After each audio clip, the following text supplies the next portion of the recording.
Hey, everybody on YouTube. We are back one day away from the Canadian long weekend, and your Thanksgiving is still a month and a half away, America, but we love you anyways, even though we're celebrating it first. Dave Scott here, in case you don't know, that is me behind the microphone.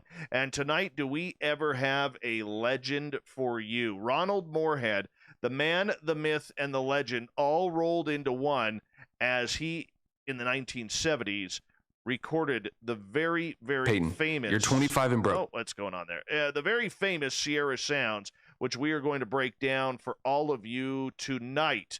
And I am very pumped up to have Ron. He's been on the Spaced Out Radio before, but on our weekend shows. This is actually, in my almost 6 years of doing this, my first time that I have got to talk to this living legend in the Sasquatch Bigfoot research area. And I'm going to be honest, I'm a little nervous. I really am. And he's got his cowboy hat on, even though he says he doesn't. I know he has to. He has to. So I'm okay with that. Let's give a quick shout out to everybody who is in our chat room so far. The Brett Lewis, which means when Brett's here, we can officially start the show. Noble Patrick, good to see you. The Desert Clam, thanks for coming on in. Kimberly, you were looking stunning today. Reverend Keith, can I get an amen from you, brother? Thank you for coming in, Rev. I love you, man. Cat Chaser, thanks for coming in. Worsley, always a pleasure. Tiffany Weiss, thank you for joining us in our chat room for the first time. We were really appreciate it. Hey, Okanagan Mike, thanks for coming on in. Becky Belling, good night to you. Steam Train Mark in Australia, please let us know how tomorrow is looking and if we are alive in the future. We would appreciate that. Johnny Dazzles, always a pleasure. Jack Clark, thanks for coming in. Millennium, always a pleasure. Turn it up. I know you've been listening for a few months here. Thank you for your beautiful compliments, and I hope you enjoy tonight's show and everybody in our chat room that maybe you become a regular. We appreciate that. Steph Dickey, everyone. She is looking gorgeous and stunning tonight.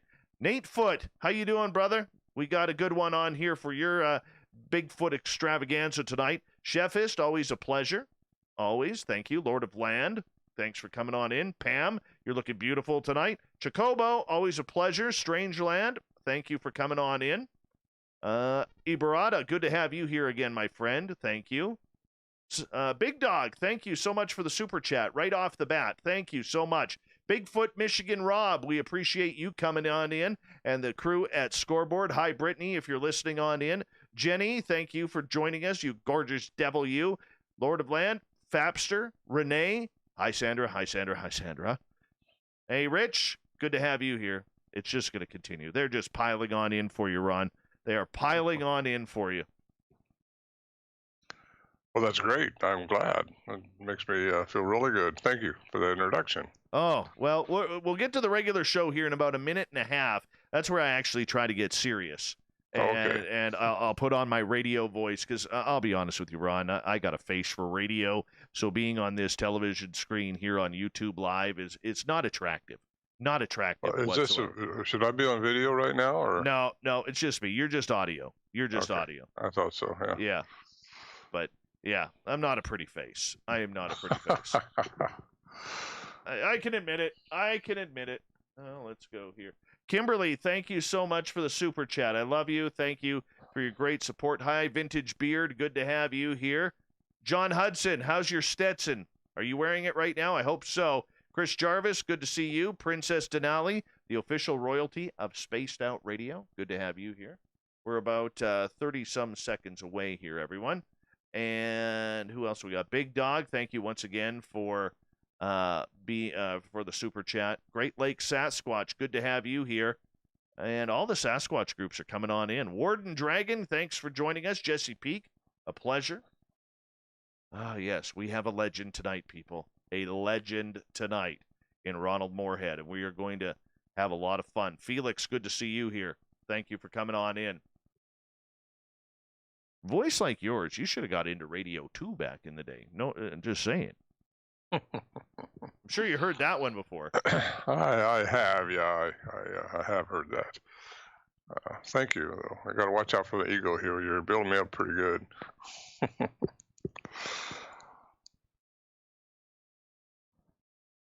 All right, Are you there? Yeah, I got 10 seconds here.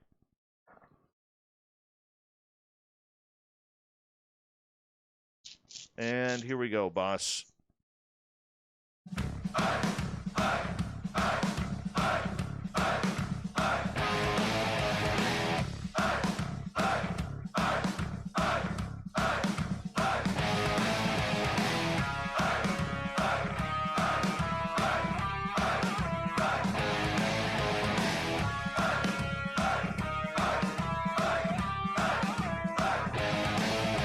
From the mountains of central British Columbia to you listening around the world, this, my friends, is Spaced Out Radio.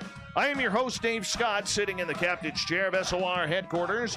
We welcome you to tonight's show on our terrestrial affiliates around North America and digitally on TalkStream Live and Revolution Radio. If you want to take a listen to our archives, they are free for you at youtube.com/Spaced Out Radio. Just do me the favor, hit that subscribe button.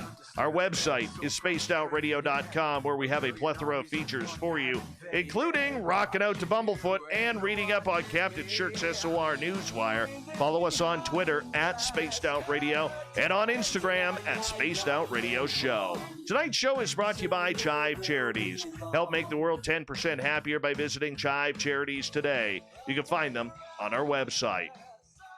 When it comes to searching for information about Sasquatch and the legends of the North American wild man, outside of the famed Patterson-Gimlin film, tonight's guest is certainly number 2 when it comes to capturing anomalies in the wild. Back in the 1970s, at a hidden hunting location in the Sierra Nevadas, Ronald Morehead recorded some of the most amazing sounds you will ever hear. Known as the Sierra Sounds, Ronald taped the sounds of strange creatures of the forest, whooping, hollering, and would you believe, talking.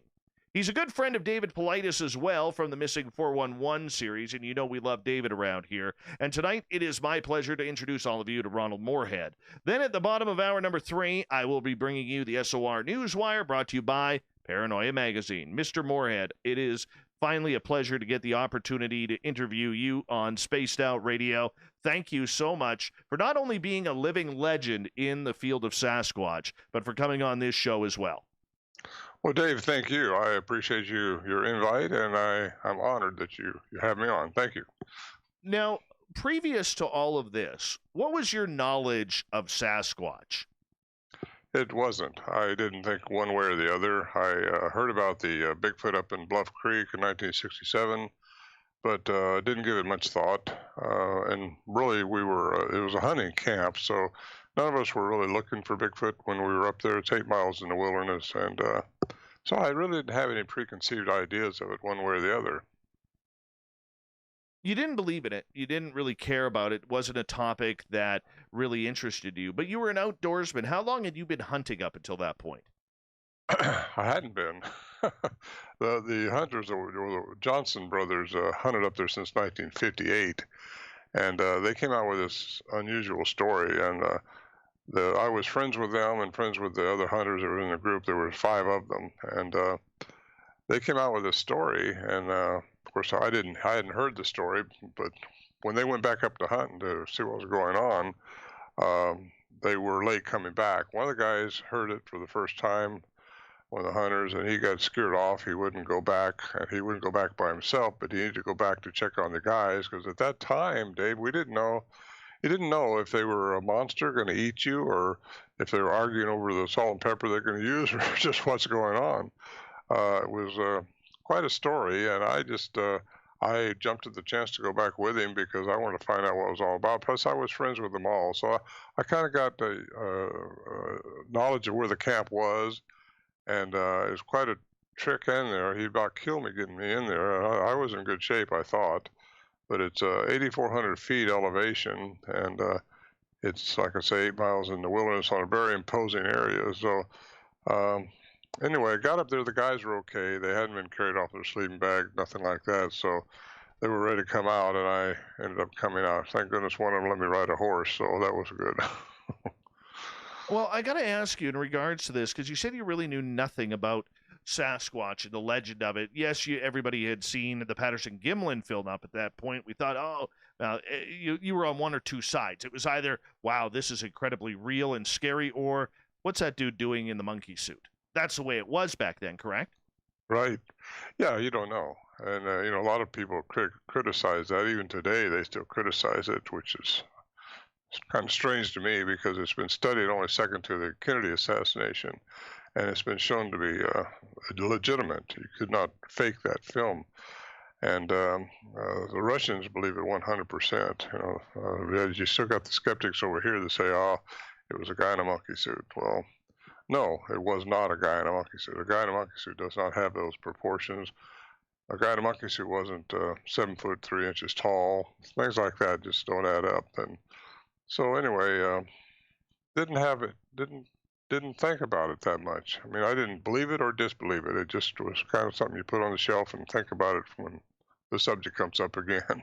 Now, normally when you get together with the boys, you make fun of each other. You kind of like give a good ribbon to each and everyone. Oh, come on! What are you scared of a few deer running through, chasing you around or whatever? But there was legitimate fear up there when this was going on. Describe your emotions when all of a sudden you decided to go up there to the Sierra Nevadas where your friends were at their hunting camp, because I'm sure you had heard, and correct me if I'm wrong, heard the story, but being a guy who really doesn't, think about it, you're probably like, what the hell are these guys talking about? Well, I knew the guys personally. They were religious guys. I went to church with a few of them, and so I knew they were serious. This one guy, he was like a mule himself. The guy that got scared off, and I mean, he was a man's man, but yet he was genuinely afraid, because when you hear the sounds, they're just very the amplitude which they throw them out just shakes you.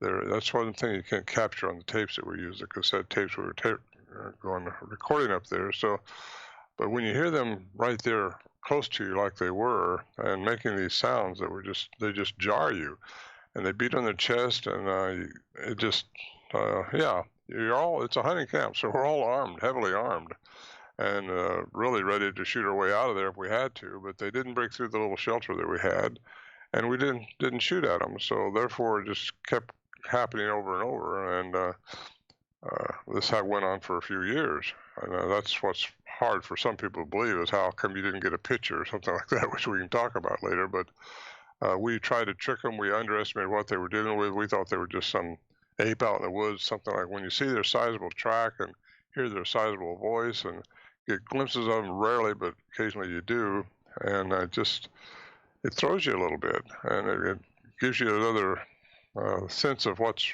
really going on. Because like this one guy, he thought the biblical giants were not around anymore. He was just, there's no such thing as giants this day and time, but these things are giants, and they're big, and they're powerful, and they're very, very elusive, stealthy. Isn't that the truth? Isn't that the truth? And for our audience, later on, we're going to play a sample of the Sierra Sounds in case you haven't heard them before. Be prepared to get a little freaked out, because it is awesome. It is absolutely awesome. One of my favorite pieces of audio in regards to anything paranormal, supernatural, and we will get to that later on. Ron, as you were heading up the mountain, for people who may have never been in the Sierra Nevadas, what's that area like? Well, it's beautiful. Number one, this mountain, it's streams, and it's where the water begins up there in the mountains and goes down to the rivers. Just a beautiful, beautiful. I wasn't really all that much of I was outdoorsman, but I wasn't the hunter until I got involved with this group. Very, very beautiful. It's just, I don't know how else to explain it. It's like the Johnsons said that was their heaven when they were up there in the camp, because it's just a very pristine area. The springs coming right out of the water right there. You drink it. It's just as clear and pure as anything. And but my first trip up there, Dave, I got to tell you, my eyes were probably twice as big as they normally would be, because you just don't. You're looking for anything that might be going on, because you've heard the story now and you don't know what you're in for. You just don't know. And that's kind of exciting, and yet living on the edge like that is kind of what I've done most of my life. So I was all for it. Okay, so you're not really an outdoorsman. Your buddies are all hunters, but you're going up there to check things out. As you are going up into the very beautiful and natural area of the Sierra Nevadas, what's going through your mind on that trip up there? Looking, just anything you see or any glimpse of anything you're trying to see, if there's anything going to grab you or what's going on. There's a lot of bear up there. There's a lot of deer up there. It's a pristine area for hunters. And that's another reason I don't tell people where it's at, because it still is a good area for hunting. And I don't hunt anymore. I stopped hunting years ago, but the family descendants of the Johnsons still hunt up there, and they like to keep it as private as they can. So, but we still have some enigmas going on up there, which we can talk about a little later. My experiences up there are just well, I don't know how else to explain them. They're phenomenal, and it's I feel very blessed. At the time, I didn't think it would ever evolve into something like it is now. You know, where I'm talking to people like this, and for you to call me a legend or something like that, I don't feel like a legend. I'm just a person who happened to be up there, and we recorded them, and all of us were recording, and we just was fortunate enough to get the science done on them and to get the legitimacy backed up, showing that the sounds we recorded were not manipulated, they were not changed, speeded up, or nothing. That was done by excuse me, professor of electrical engineering at the University of Wyoming, and he substantiated the sounds and gave them the credibility to start off with. And that was in the late '70s when that happened. But anyway, let's go on. Whose brilliant idea was it to bring the tape recorder up there? Oh, well, that's what we want to do, because these things are mouthing off. I mean, they're sounding really, well, you've heard the sound. So it wasn't a tape recorder. We were each taking tape recorders up there. So we got multiple recordings of these things over the period of years there. I say years. They didn't come into camp every night, every time we were up there, but they did come in fairly often in 71, 72 through 74. And then the last really close-up stuff was in 1976. And I write about that in my first book, Voices of Wilderness, but how I think it may have stopped right then because we shot a bear in camp. He was tearing up our camp, and we couldn't get rid of him. So anyway, the next day we skinned him out and actually ate his hindquarters, but that sounds a little gross, but that's what hunters do. And after that, they kept their distance. They were still around. You could hear them chattering, or you could hear wood knocks, things like that. And the anomalies continued too, which we can talk about later. But that's the I don't like to use the word paranormal, but that's what it is. It's just, well, let's put it where it is. I guess they call me a woo-wooer because there's things going on that we just didn't understand at the time, and we're still trying to understand it. I think I've tried to capture the science that might be behind all that, and that's what we like to talk about tonight. I think is the how that stuff happens and what the science is that might cause it to happen. How we don't see everything, we don't hear infrasound, we don't hear ultrasound, but yet we know it's there. We don't see in all frequencies either, and we don't see everything that's going on. So anyway, we'll talk about that a little bit later if you want to. Absolutely. We're going to get into a ton of stuff with you tonight. We've got about just over 9.5 minutes before we go to break at the bottom of the hour. Ronald Morehead is our guest tonight on Spaced Out Radio. Okay, so you started going up there when? In 1970 or 71? 71. Okay, so I was -2 at that point. Not even born well, yet. I was 29, so I'll give you an idea how old I am now. Yeah, so you go up there and your buddies are telling you all these stories. You're like, how bad can it be? What was that first night when all of a sudden daylight turns into evening and into dusk, and the forest always seems a little bit darker and creepier than when it's daylight or if you're out in the open? Yet here you guys are right in the sticks. Describe the camp area to us here, if you don't mind. Sure. It's well, there's a spring close by us. Like I said before, we're 8,400 feet in elevation. We start off about 6,000 feet.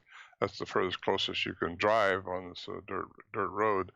Then you take your horses or you backpack, whichever way you're going to go, into the wilderness, into this area, up and down ravines. And when you get there, it's just nice. And we've hauled in little chainsaws and set up camp, and that's all been done. But we also packed in a stove, and we had barrels up there we packed in, and and so we could store food in our sleeping bags. So if you did hike in, you didn't have to carry all that stuff each time. Of course, all that's been taken out now because the Forestry Service found out about it here in 2015, and the camp was dismantled. We still go up there, and still things happen, but it's not like it used to be with the barrels and all our supplies. So if you go in now, you pretty much need to take a horse and a pack mule to carry your supplies in if you're going to stay any length of time, and you pretty much need to. It's quite a trip. It takes several hours to get in there, and that's if the animals are in good shape. And also, if you're going to walk in, it takes several hours, and that's only if you're in good shape, because it can take you the biggest part of a day to get there. But you got the stove, you got the shelter, which is a group of trees that grew into a circle. They were in a circle, then you wrapped a cable around them, and there was a deadfall leaned up against the cable. And then cables across between the trees on top. You let deadfall up there. Then you put some plastic, heavy-duty plastic we hauled in, put that on top of that. Then we cut off alders over on the spring area, put the alders on top of the plastic, so it looked like a big beaver's nest. And then we had two of the trees that grew real close together, use that as a doorway, put another log in between them.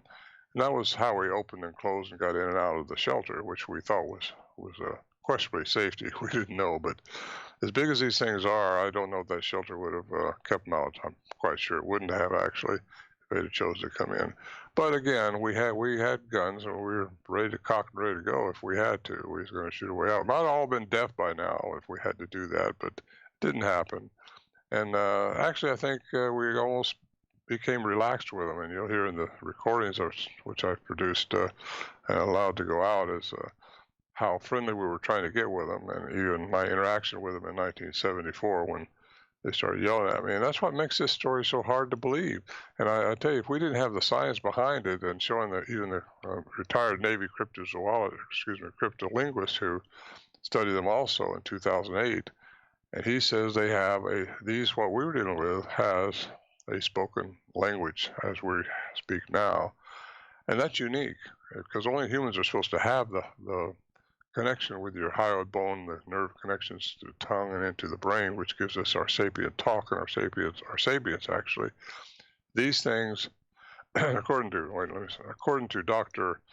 Lieberman at Brown University, only humans have that ability. You know, apes don't talk like we do. Dolphins don't talk like we do. Everything communicates, but nobody talks like we're talking now except humans, supposedly. So that kind of leads me into what could they be? We won't answer that question right now, but I've been interviewing people now for close to 50 years. I've been doing this, and very something they all seem to have. The ones that have the face-on look with them, they say they are very human-like in the face, the facial expressions. And I've talked to some very credible people that looked them straight in the eye, and they said, "This thing just looked like leave me alone." And you leave them alone when they look like that, I guess. Oh, yeah. Oh, yeah. Okay, so back in 1971, when you go up there for the first time, and you're seeing the camp, you're seeing everything, you know, did you get right to the conversation about the noises and what your friends were hearing at that time? Or did they just say, you just wait and see? Pretty much wait and see. They told me, you know, what was going on, and I seen the sizable track when I got up there, the first day I got up there. And that kind of leads you to think, wow, there's something really strange here. There's giants up. This track was huge, and 5 toes, and bears don't make a track like this, and they don't make sounds like these guys had recorded. They'd already went up there. 2 of the guys, Johnson brothers, like I say, experienced this for the first time in 1971, even though they've been going there since the 50s.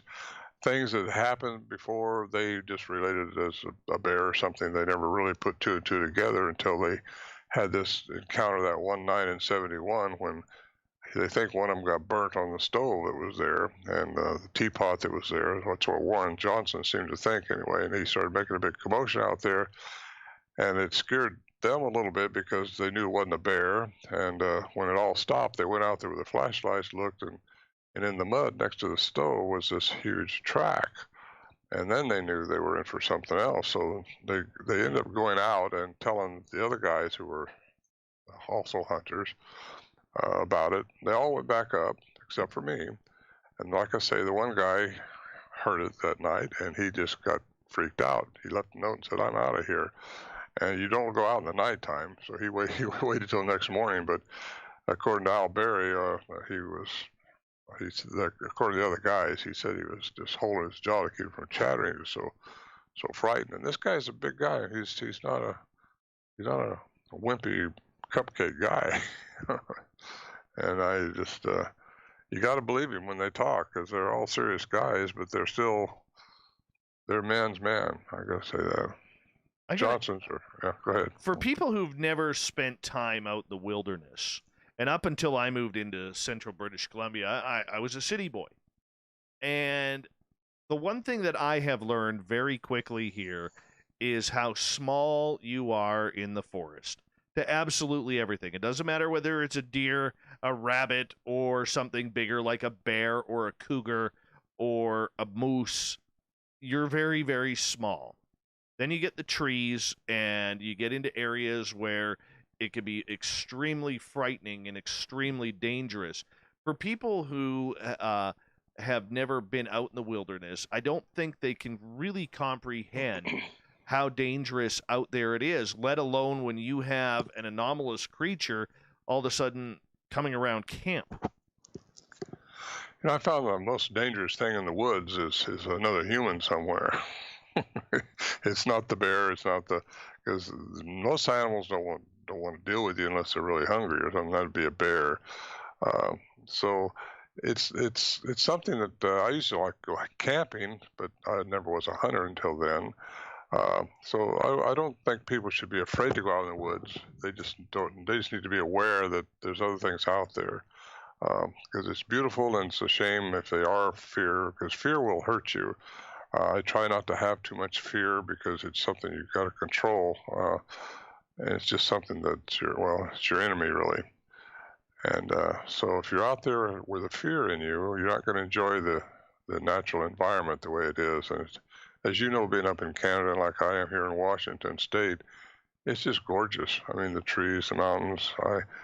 I don't tell people not to go out in the woods, and I try to tell them to control your fear. If they're out there looking for Bigfoot, chances are you're not going to find them anyway. These things are very elusive. They don't want to have much to do with us at all.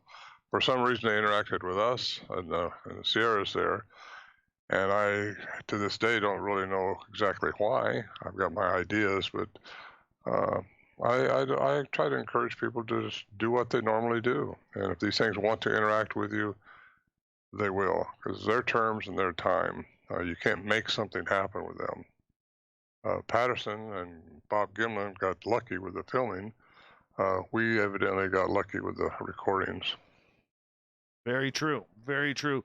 Mr. Morehead, I'm going to get you to hold on right there, because we are about to go to break here at the bottom of the hour. Ronald Morehead, the Sierra Sounds. We're talking Bigfoot all night long here on Spaced Out Radio, and it's going to be a lot of fun, because this gentleman has a lot of interest. And if you haven't heard the Sierra Sounds before, we're going to play them for you a little bit later on in the show. More Spaced Out Radio coming up right after this.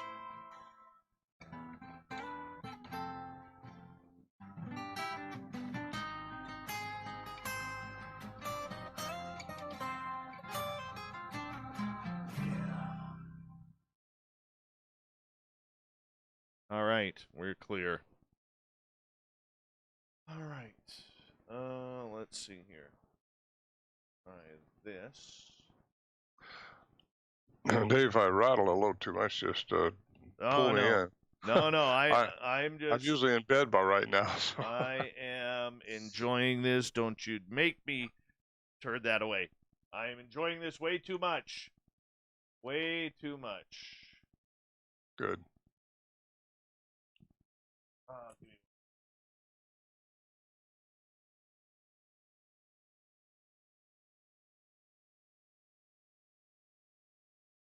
Having a little bit of a technical issue on one of our feeds here, so hopefully restarting it will reboot it here.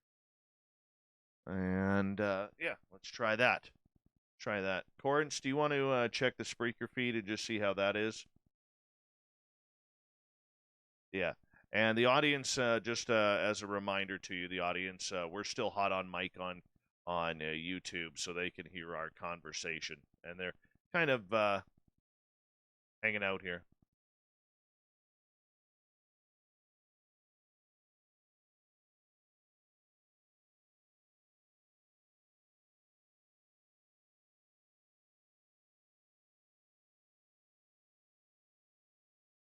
And go from there.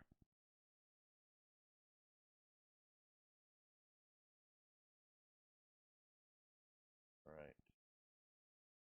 So, I thought you were in California for some reason. I used to be.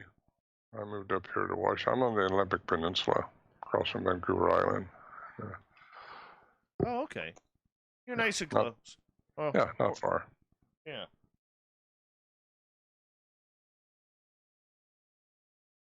I love Canada. I've been through there quite a bit on my way to Alaska. Then you drive right beside my house. Well, most of the time I was flying my own plane up there through the. Sometimes I take the Alaskan, and sometimes I go through the Stuart Cassiar, and sometimes I fly straight from Washington to Ketchikan. Yeah. Well, if you take the highway that goes, you take the Fraser, you cross it, say Bellingham or wherever, and then you take the Fraser Canyon. Once you come out of the canyon, and then you get into like that area around, I'm sure you remember the name of Cache Creek, and then you start heading north. Right when you get on top of the mountains there, that's where I live. Oh, really? Yeah. That's nice. Yeah, I've flown the Fraser River Canyon quite a few times. It's nice. It is nice. Let's see here. Yeah, I moved up here about just over 5 years ago. I lived near Mission. I lived in Mission, British Columbia, and I was born and raised in Abbotsford. And then, before I moved up here for the last 15 years, I had lived in Mission, and that's where I had my Sasquatch sighting there. And oh, my buddy Mark's in the chat room. We don't really have mountains, though. It's a big plateau. We're on top of the mountains, Marky. We're on top of the mountains. Hi, Baxter. If I don't say hi to his dog, Baxter, his dog starts whimpering. His dog watches me on TV. Yeah, Abbotsford, I used to fly in there for customs when I get across the border. And take off from there and go through Chilliwack. Yeah, I think it is. Up to Harrison Hot Springs. And did you know John Green?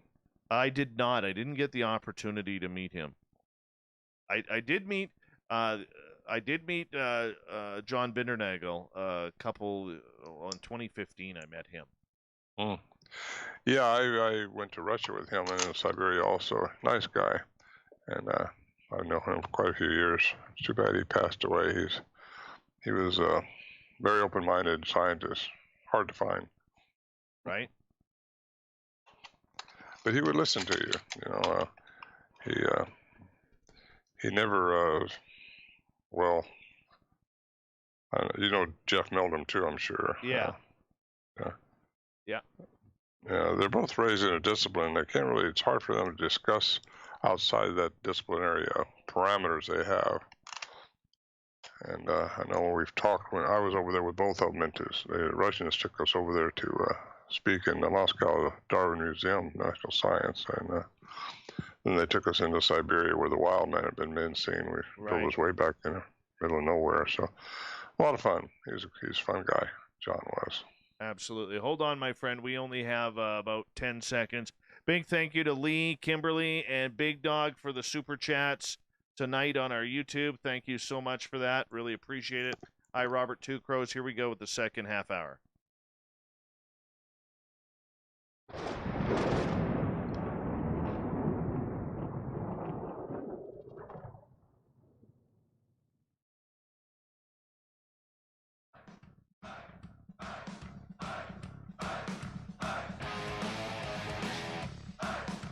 Second half hour is now underway on Spaced Out Radio. How y'all doing tonight? My name is Dave Scott. I'm the guy who hosts this show, and we're pretty proud to bring it to you live as well. We want to remind you that if you miss portions of this show or others, check out my free archives at youtube.com/spaced out radio. Do me the favor, hit that subscribe button. Our website is spacedoutradio.com, where we have a plethora of features for you, including rocking out to Bumblefoot and reading up on Captain Shirk's SOR Newswire. Follow us on Twitter at Spaced Out Radio and on Instagram at Spaced Out Radio Show. Tonight we are talking with legendary researcher, author, and a guy who looks damn good when he wears a Stetson cowboy hat. Ronald Morehead is here tonight, and we are checking on out everything about the Sierra Sounds that, if you're a believer in Bigfoot and this doesn't scare the heebie-jeebies out of you, I don't know what will. Ron, welcome back to the show. Thank you, Dave. I appreciate it. Yes. All right, so 1970s, here you are, young man, 29 years old, just to recap, and your buddies are getting freaked out in the forest. You go up there, not a hunter, and just to check it on out, see how they're doing, check it on your friends like a good friend should. That first night you're there, as you're coming on in, you see this track, you're wondering, what the heck is this? Did you think at any time that there was somebody playing tricks on you? You know, when you get so far in the wilderness like that, these guys, they're not dummies. I mean, they're business guys also, like I was. And no, when they told us the story, I think you pretty much believe them. And you kind of want to, I mean, well, it wasn't until next year when we took Al Berry in there. He was an investigative reporter, and he was looking for a hoax. He was really trying to find out who could be pulling this off, because a story like this just doesn't ever happen. That was via a letter that Warren Johnson had written to Ivan Sanderson, 23-page handwritten letter. And I read the letter that Sanderson wrote to a man named Peter Byrne in the Dalles, who's a friend of mine also now, who had a Bigfoot research center there. And Peter thought it was also a hoax. Nothing like this happens, because he gave pretty good detail of what was going on up there. So, but Peter thought he would get a hold of somebody in California that could go interview us and just see if there's anything at all. So he got a hold of Al Berry, who was a reporter at that time for a newspaper, an investigative reporter. And Al Berry came down, and we ended up taking him in 1972.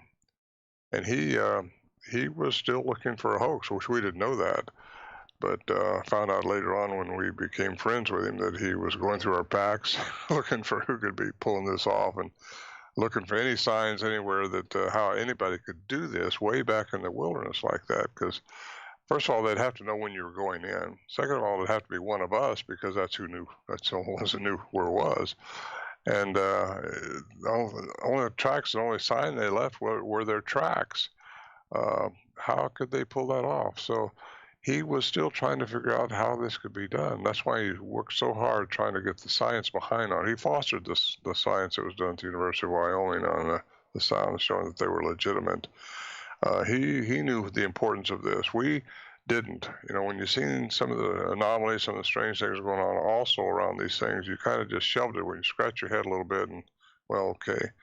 And then go on about your business. Because when you're up there, it's so pristine, you kind of just want to lay around sometimes and sleep if you're not hunting, if you're not doing something else, because hunting season's only in the fall, you know. So, but we get up there as soon as in 72, and I started going back up. And when I started part of the group, we got up there just as soon as we could. Still snow on the ground, and at 8,400 feet, even Memorial Day weekend. So that's I always go up there every chance I got with someone to go with me, and so anyway, I got off subject a little. So I get off subject, just haul me in. But it was very exciting times, very exciting. Okay, so as you're up there and you're just trying to figure everything out and get your own bearings of the place.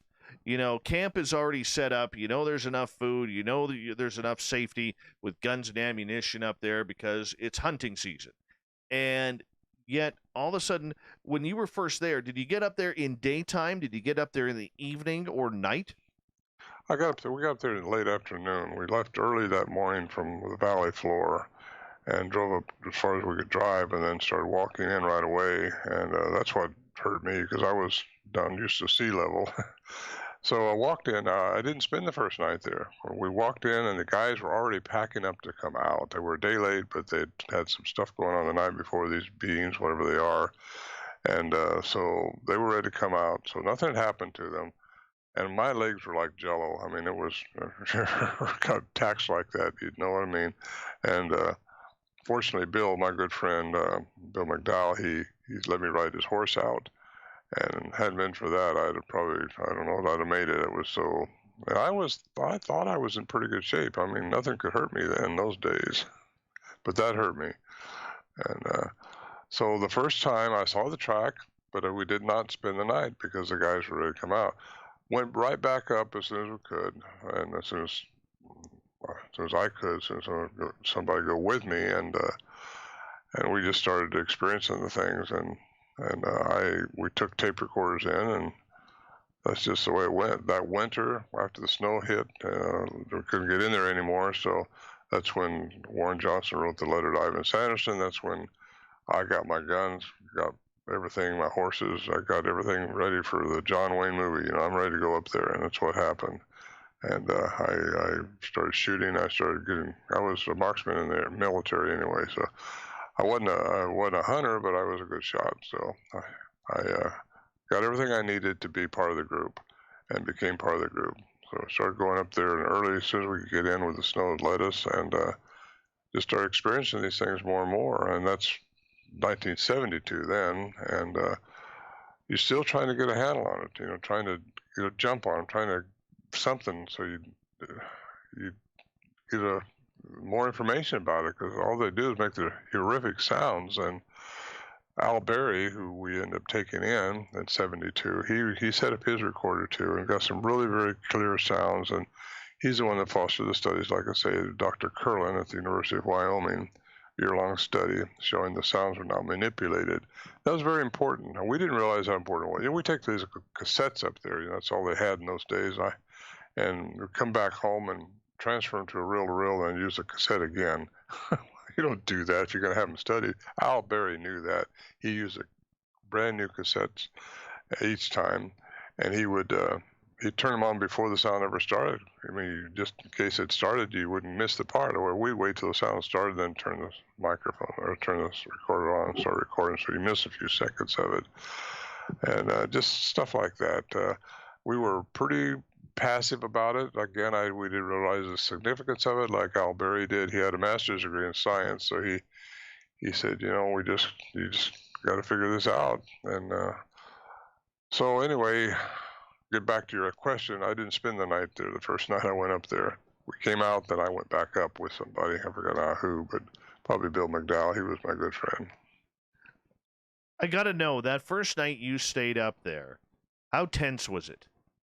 Me, I didn't sleep. I mean, it's tense. You're inside this shelter, but you hear these things out there, and yeah, they're not going all night long. They just go for maybe an hour or so, or maybe less than that. But there's a lot of space between their chattering too. You know, where you hear this crunch, crunch. They're walking around and like a two-legged elephant out there, and it's just it's tense because again, you don't know what they're going to do. You don't know what the intent is.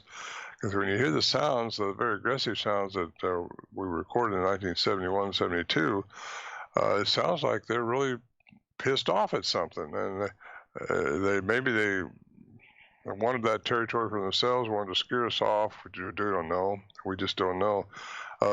David Paulides, who you mentioned earlier, I went up there. I took him up there and his videographer in 2018, just a couple of years ago. And I've known David for years and years, and I trusted him. He's the first filmer I've ever known David up for years and years. The other guys kind of stay in the background of all this. I was just talking to Bill McDowell just when I was in California, and he doesn't talk about it much, but he will if you ask him. But again, it's hard enough to get some people to even believe in Bigfoot, much less talk about the encounters we had with them up there.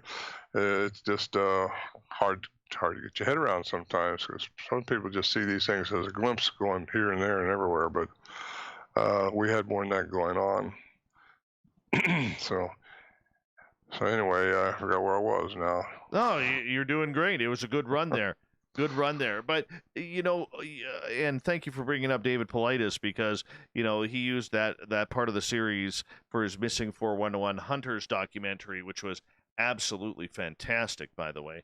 And if our audience hasn't seen it, you're really, really missing up. And anyways, as you are, you're saying you didn't have a sleepless night. When the creatures started coming in, and next hour, we're going to play some of these sounds, and you'll be able to hear them too, Ron.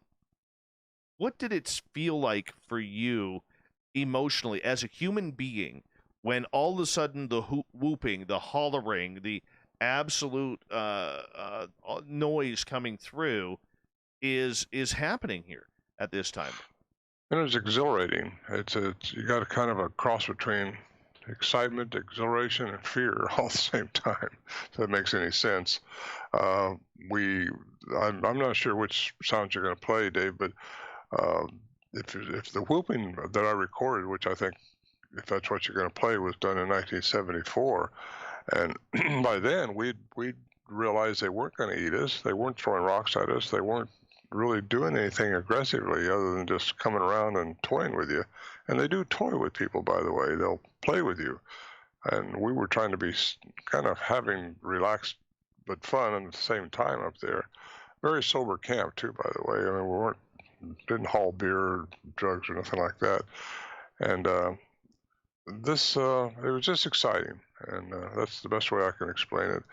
The original sounds from 71, 72, the aggressive sounds, which are my first CD that I produced, they were a little more fearful. I mean, you really, but again, those days we didn't know what we were dealing with, and not that we know now, but we know it was something big, something very unique, and something that could probably tear you apart and be eating 2 or 3 bites if it wanted to. But by 74, when we were still dealing with them, they started messing with us while we were outside the shelter. And normally they wouldn't do anything until we were inside the shelter with the door closed, and they would start making their sounds. And it wasn't until 74 when they started interacting with us when I was outside, and that's when I started interacting with them back, because I thought, well, this is exciting now. Because I thought, that's when I saw one, by the way. That was the first time I got to see one, and so did Bill. Not close, but seems streaking through the trees. That's where the samurai cry and the samurai chatter was recorded. Just he and I were in camp, and it was I was trying to communicate with them. I don't know what in the world they were saying. I have no idea. We still don't know today. We have the cryptolinguist that says it is a spoken language, but they can't tell you what they're saying until one of them comes in and points to a tree and goes, "Ooga, ooga, that's a tree." You just don't know what the language means. And so we don't know if they were trying to ask us something. It sounded like he was trying to ask me something, and I was mimicking them back. And that went back and forth for about an hour, I guess it was. And it was exciting. You got your gun, so you're not afraid, but you're not thinking about shooting at them anyway. I mean, unless they come in and threaten you or something like that, you're not going to shoot at them. And at least I wasn't going to. So anyway, that's the best way I can describe the feeling, because the feelings in 71 and 72 were a little more concerning because of the aggressiveness of the sounds. But by the time 74 came along, we were kind of a little more relaxed with them. And again, they were relaxed with us, because that's when we seen glimpses of them that night. And they were yelling at me, and I'm the one that yelled back, so I guess it was me. And it sounded like they were a little bit humorous about it. But again, it's a pretty heavy sound. And I guess a lot of people have said they've heard the samurai cries. But you know who coined that sound, samurai cry, was Matt Moneymaker, BFRO.org. He heard those sounds before he started the BFRO, and that was in 1995. And he said, that sounds like a samurai cry. And he went back and put them on his website and called it that. And that's how it got coined its name like that, which I had to bring that up because we didn't think samurai at the time at all. But it got coined that way. Yeah, and as somebody who has heard that with my own ears, it is very, very interesting to see what is going on, and to hear that noise and to try and figure out, okay, is that human? And is that an animal? Okay, that's not an animal. That sounds like talking. It doesn't sound like anything else but some sort of language that you cannot understand.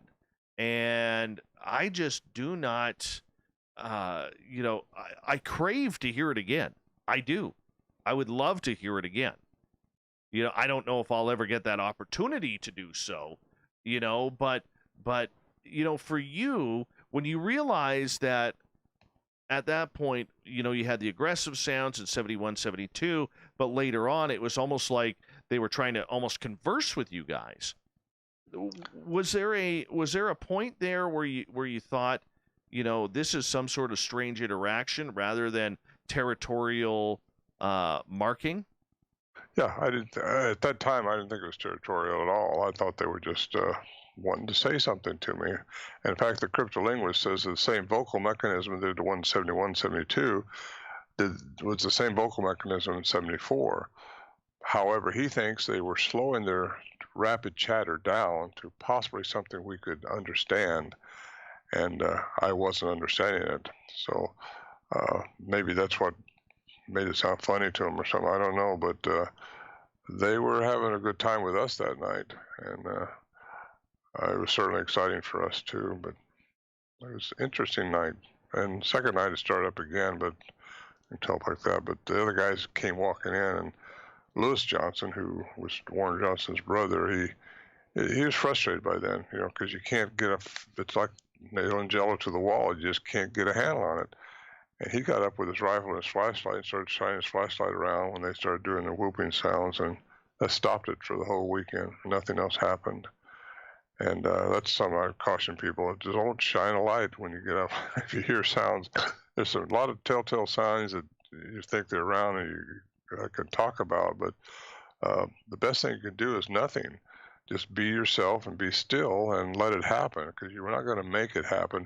If you start shining a light around, jump around, trying to find out where that sound's coming from, you're gonna scare them off, because they don't want to be exposed. Do you ever wonder? Do you ever wonder why this became prevalent in your life? Yeah, I have wondered that a lot, and I get asked that question a lot too, and I don't know, other than maybe so I can talk about it today and the anomalies that were associated with it, which I think we're probably going to get into, the unique attributes that seem like they have, the lights, the sounds, not just the vocalizations, but other things too. I think there's a time coming, and I think it's now that the government's acknowledging UFOs, like we know they've been around for a long time, and aliens do exist. Is there a connection there? I found out, yes, there's a lot of connection there. There's about 20% of the Bigfoot sightings have a UFO component to them. And I've talked to a guy just last year who's seen a UFO in the daytime. This thing was hovering over this mountain where I know where the mountain is. He was also in the presence of a Bigfoot. There was a Bigfoot he had seen.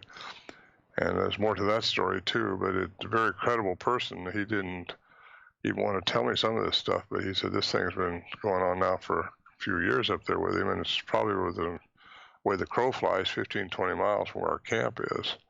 So anyway, when you talk about the component of possible alien connection to this thing, it kind of opens your mind up, well, what's an alien now, and could that be? Because most people just want to stick with Bigfoot, because you can't prove one.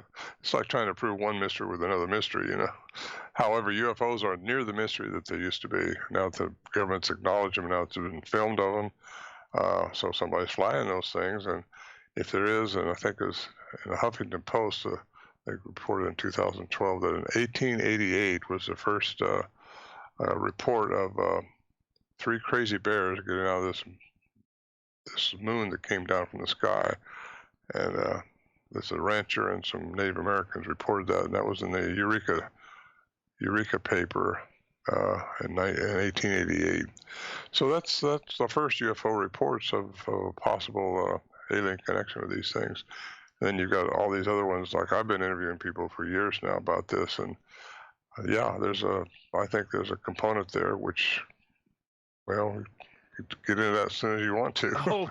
We're going to get into that because, anytime we can bring this to a peak woo type level, we're going to be proud to do that at any time, and I tend to think, I had, oh, goodness. Hold on. Who did I have on? Cliff Barrickman on, and I apologize to Cliff for forgetting his name there. I had Cliff Barrickman on a couple of weeks ago, and we were talking about the idea of, he's all about solid. This is either an ape, this is either a Nephilim or something along the Gigantopithecus route. And I'm sitting here saying to him, dude, we have no clue what this is. We have no clue. And yet why does all this weird stuff seem to happen all around, these Sasquatch sightings, whether it's UFOs, whether it's orbs, whether it's, how do you get these? Like, we put up a trail cam today at one of our gifting sites, and, I'm positive we're not going to get a Sasquatch, but I'm pretty positive we're going to get something weird on there. You know what I'm saying? And yet, I know. I've known Cliff for years and years, and I like Cliff, but he is nice guy, very nice. Yeah, he is. And until you have something really woo-wooey happen to you, like I have, and like so many people report, you won't ever open your mind up to it. I think because you want to stay with the flesh and blood only thing, but then you get into quantum physics a little bit and find out that really we're more than just flesh and blood. Everybody is. Energy doesn't die. That's what we're made of, and it only changes form, according to Einstein, all the way into Stephen Hawking. So you find out that there's more going on in the worlds that you can't see, the dimensional stuff and all that. And, so many classical thinking and classical science is outdated now with modern science, which is quantum physics. Quantum mechanics takes over. Classical science, Newtonian physics, just does not explain how everything works. And until you learn that, or until you have an event happen to you, which is really out there, like you can't explain it, like see one disappear or something like that, you just don't know. Until it happens to you, you're not going to open your mind up to it, probably, unless you listen to programs where maybe some of the stuff is explained, like hopefully we're doing tonight. Well, we've got about 40 seconds here before we got to go to break at the top of the hour. Ronald Morehead is our guest tonight. Ron, how hard is it for you to try and explain to people, and maybe this is too complicated a question right before break, but to explain to people that there may be something a little bit more to this creature than just living, breathing, and blood flowing? Well, that's what I do. I've got a whole PowerPoint program now, which I take them through step by step, and the statements that the physicist has made, and we can get into that, and I'll explain a lot of it in the next hour if you want me to, Dave.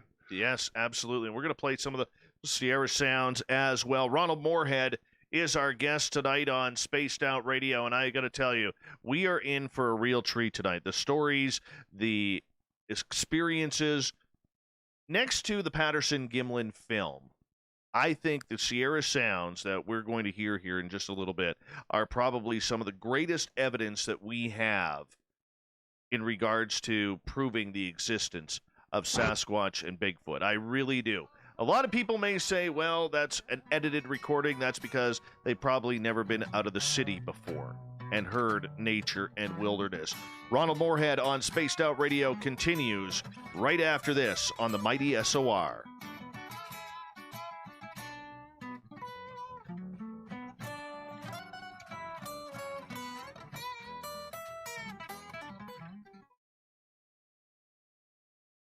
All right, I'm going to quickly run my dogs outside. I'll be right back, okay? Me too. Okay. I'm feeling a little spicy tonight. What to do? Why not get Bumblefuck? 4 million Scoville units of pure hard rock. Bumblefoot hot sauces come in 3 flavors. The burning Bumble. Tone it down a bit with Bumblicious and throw the sauce on everything. Spice it up. Bumble me, baby. Bumblefoot hot sauce. Get it today at kajans.com. Are you intrigued by Paranormal Talk Radio? You'll love the new Paranormal Radio app from TalkStream Live. You'll find a great selection of talk shows covering UFOs, ghosts, strange phenomena, and much more. Download the Paranormal Radio app now and start listening to the very best in paranormal talk entertainment, including the network you're listening to right now, the Paranormal Radio app, free in Google Play and the iOS App Store. Hey, space travelers, this is John Resig, founder of the Chive and Chive Charities. If you know anything about our website, you know we like to do things a little differently. We're not some faceless organization collecting money for a nebulous cause. Our donor dollars go directly toward life-improving items. Then we give those items directly to an underdog who needs it most. To become a donor with Spaced Out Radio's official charity, Chive Charities, just go to chivecharities.org/donate. We all know on Spaced Out Radio we love a good beard and mustache, so why not take care of your facial hair with Mighty Moose Beard Oil? Made in Canada, we're taking care of beards and stashes around the world. We use 100% natural ingredients with our oils and balms to make your whiskers feel silky smooth. Use promo code SOR2019 at mightymoosebeard.com today.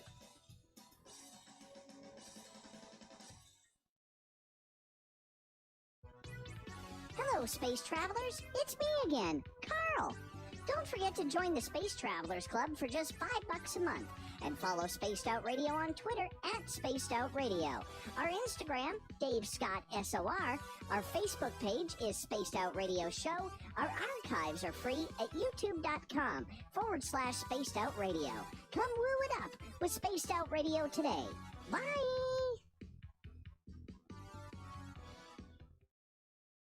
We are scouring the world for the most intriguing stories of your day. Take the time to read up on the SOR Newswire, where our team, led by Captain Shirk, will deliver to you some of the best paranormal and supernatural news, along with some stories that will blow your mind from the weird to the wacky. It's the news outside the news that piques interest, and that's what we're looking to deliver to you. The SOR Newswire, only at spacedoutradio.com. Are you an experiencer of something strange that can't be explained? Do you want help finding out what's going on? I'm Ryan Stacy, head of the Experiencer Support Association, otherwise known as TESSA. We've teamed up with Spaced Out Radio to investigate cases filled out in the SOR Sightlines report. We are independent and there's no cost to what we do. All we need is your experience. Let's find out what's happening together on the SOR Sightlines report. Hi there, this is the paranormal lawyer Michael W. Hall. I'd like to invite you to listen in each Sunday night where we're going to open up your eyes to everything strange and paranormal. I will be hosting some great guests with topics that affect us all, such as UFOs, ghosts, and everything paranormal.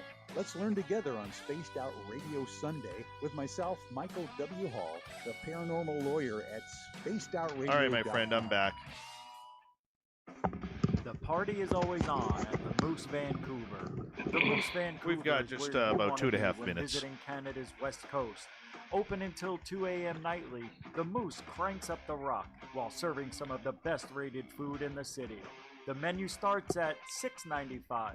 Why party anywhere else in Vancouver when the Moose is right there? Get your horns up and rock with the Moose, the official party bar of Spaced Out Radio. Hi, this is Amber Beckrud, and I want to invite you to subscribe to our YouTube channel where we store all of the SOR show archives for free. And as an added bonus, every 2 weeks, can you hear I'm the posting commercials? brand new content on Cryptid Barely. Tales, Okay, where good. I will get into some of the spookier legends. Good. Now I can turn them down. I just want to make sure you hear it because that's what I'm going to be playing the sounds on in the next hour here. All right. Very cool. Very cool. Thank you again for doing this, man. I really appreciate that, man. Oh, I enjoy it. This is what I do now. I don't do anything else. Get filmed for a little bit. A lot of producers try to work with me on stuff, and I just had one of these the other day again, and so a lot of them are pre-recorded. These live ones late at night are the ones that kind of let me fuddle-duddle. I swim around a lot, but I'm happy to do it, Dave, really. Oh. I think the word needs to get out that this stuff's going on. It's hooking up with more and more people, and I really love it. I don't get to do the live programs at these conferences anymore because they've canceled most of them. I know. and that's where I really love to do that. Maybe next year. I totally want to do a Bigfoot conference. Most of the conferences I've done have been either paranormal or UFO, more UFO, but I so want to do a Bigfoot conference. Mm-hmm. Yeah, mine kind of phases into the UFO phenomenon. You know, it starts off like we're doing now, but you get into the anomalies and the UFO stuff, and I qualify it with quite a lot of quotes from Tesla and from Einstein and these guys like that. And I got a really good quote I'd like to read when we get into it. All right, 4 seconds, my friend. Be right back here. You're listening to Spaced Out Radio with Dave Scott. Follow Dave on Twitter at Spaced Out Radio and on Facebook, Spaced Out Radio Show. Here we go with hour number 2 of Spaced Out Radio tonight. I'm Dave Scott, the guy behind the microphone. Thank you so much for taking the time to join us. We welcome back everyone listening in on our terrestrial affiliates around North America and digitally on TalkStream Live and Revolution Radio. Remember, you can check out all of our archives for free by going to youtube.com/Spaced Out Radio. Just do me the favor, hit that subscribe button. The Desert Clam has set the password for tonight in the SOR Space Travelers Club. Labtebricol. Labtebricol is your password. Use it wisely, space travelers, as the Clam sets a password each and every night right here on Spaced Out Radio. Our website is spacedoutradio.com, where we have a plethora of features for you, including rocking out to Bumblefoot and reading up on Captain Shirk's SOR Newswire. Follow us on Twitter at Spaced Out Radio and on Instagram at Spaced Out Radio Show. Tonight, we are talking with the legendary Ronald Morehead. The Sierra sounds are where we are going. Bigfoot, is it real? Is it an animal? Is it supernatural? That's where we are taking this conversation tonight. And the legendary Mr. Morehead, thank you so much for entertaining our audience tonight. Well, thank you for having me, Dave. I appreciate being on. And I can feel you eye-rolling every time I say the word legend, but you're going to hear that a lot tonight in my books because I hold you in extremely high esteem, my friend. Thank you. Yes, and he's like, shut up now, Dave. Shut up. Anyways, all right, so you start recording these, and you mentioned that you actually had a sighting of the Sasquatch while you were up there. Tell us about that. Yeah, that was 1974 when I actually saw one. Me and my friend Bill McDowell both seen different ones at different times that night. Well, we think it was different ones. But that's where the Samurai Cry was recorded. I had had my microphone out. I pulled it out of my saddlebag because these things well, we'll back up a little bit. When we got to camp, they were already at camp, which we didn't know at the time, but we started getting dark, and I was breaking the camp open, getting the food ready, and Bill was taking care of the animals, and we packed supplies in. And that's when we started hearing the big snaps and the big cracks and the wood knocks, rhythmically wood knocks. And then the whooping sounds would start after that. And we'd learned from 71, 72, so all these different years we've been going up there, that you don't try to make something happen. Like we hear that, we just talk, we just don't do a thing, just leave it alone, keep doing what you're doing, and they come closer if they don't think they got your attention. And that's what happened. And then they'd whoop back and forth. I pull out went on my horse, my saddlebag right quick, pull out my little recorder and started recording it. And that's where I produced my second CD, is these recordings of the whooping. Different whoops have different intonations. I think it's them communicating with each other, some kind of a code, because the different whoops have different types of sound to them. And anyway, after that, if you still don't do anything, then they start yelling at you. That's what happened that night. And that's when I was really getting these really cool recordings. And it's a good thing that as soon as I got back home from after this weekend when I was recording, I sent that off to Alan Berry, because my house caught fire in 1976, and I lost all my original tapes. And if I hadn't had the copy that I sent to Alan Berry, I wouldn't have been able to make the second CD and put those sounds on it. Bill McDowell, who was also recording, he had made the mistake of transferring his cassette that night onto a reel-to-reel somewhere, and it's gotten somewhere. He still don't know where it is to this day. His wife passed away, and she had it in their garage with a million other things. So anyway, getting back to that night, it was just an exciting night, and we found out the way we knew they were there before we were is that night after the sounds had kind of ceased. And by the way, what made them cease was Bill's recorder ran out of tape, and I put my flashlight on his tape recorder so he could see how to change his tape, and that the lid from his tape recorder started flashing up into the trees, and they stopped. And I'm not sure if they thought we was trying to expose them or shine a light, but white lights, no, just a no.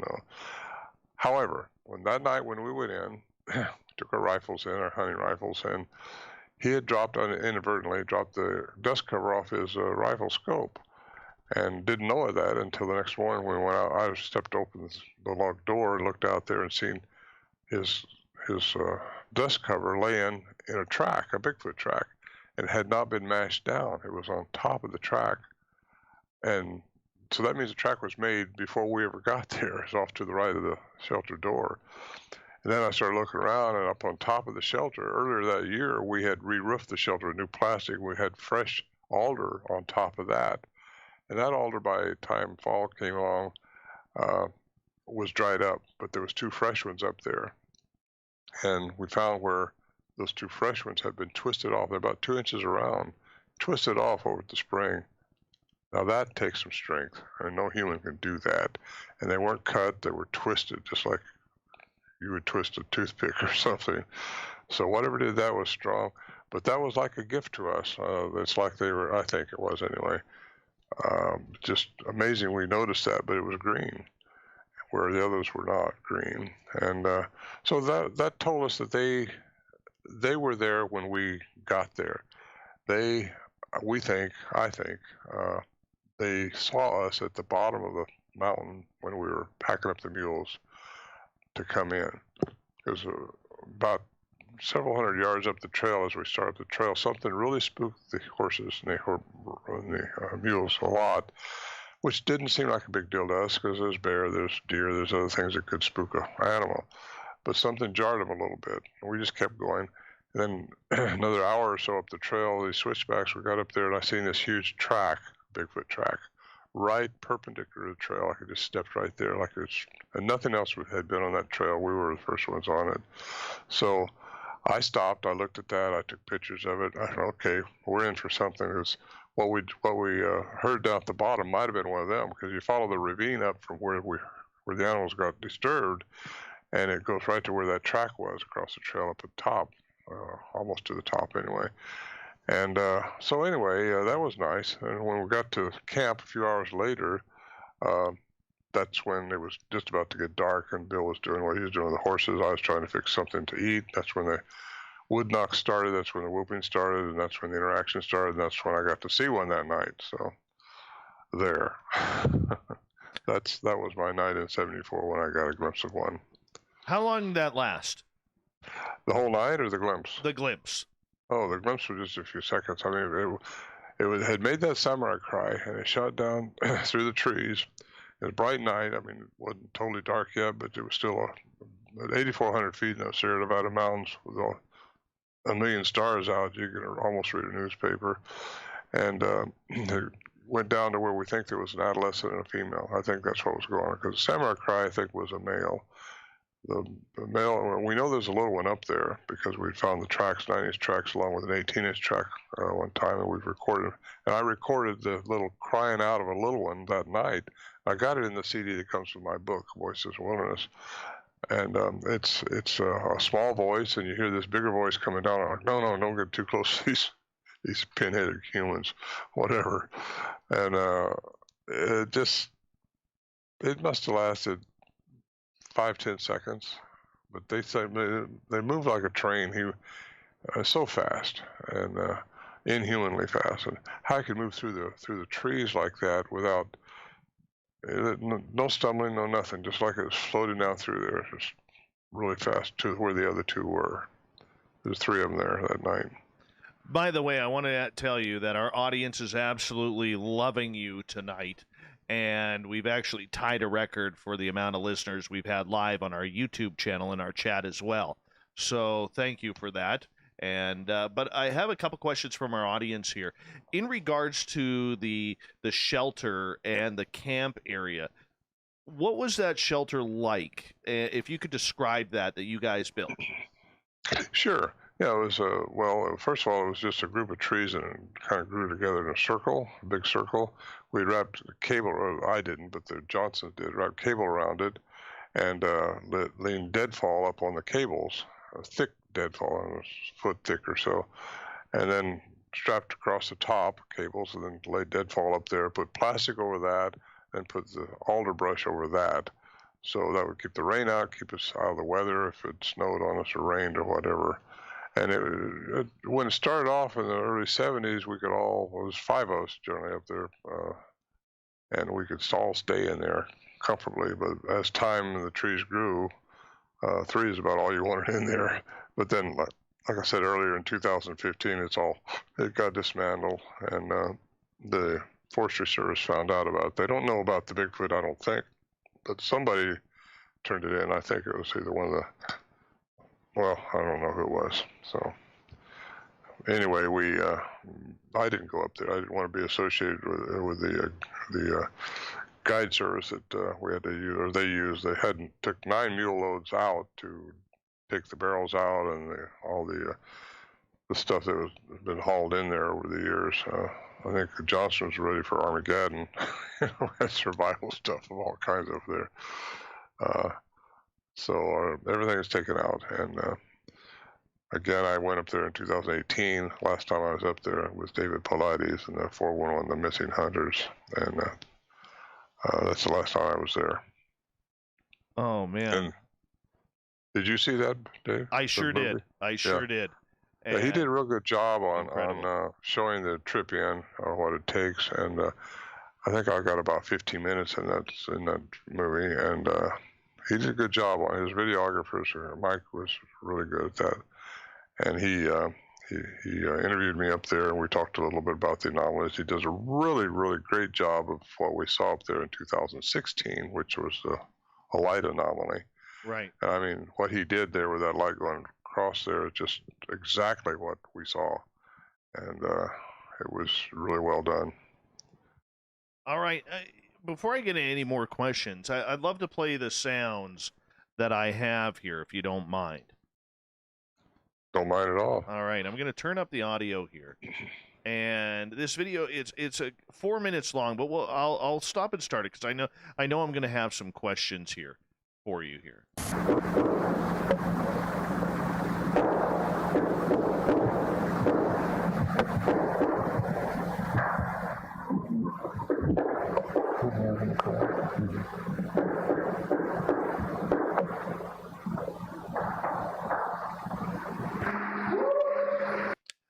That banging that we were hearing, is that banging on trees?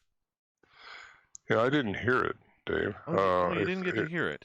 But if it's a bang, bang, bang, it might have been our toilet seat, because one of them was messing with our toilet seat up there, which we'd hauled in, dug a big hole, and so we'd have all the comforts of home, right? But yeah, one of them was actually playing with our toilet seat. And had we shined a flashlight at the time, we probably could have seen it. I'm sure we could have, because it's not that far away from where we were. But if it's the banging I'm thinking about, again, I didn't hear what you played. Oh, that's too bad. That's too bad. Goodness. I'm just going to run this a little bit more, and then I'll describe it to you for our audience, okay? Okay.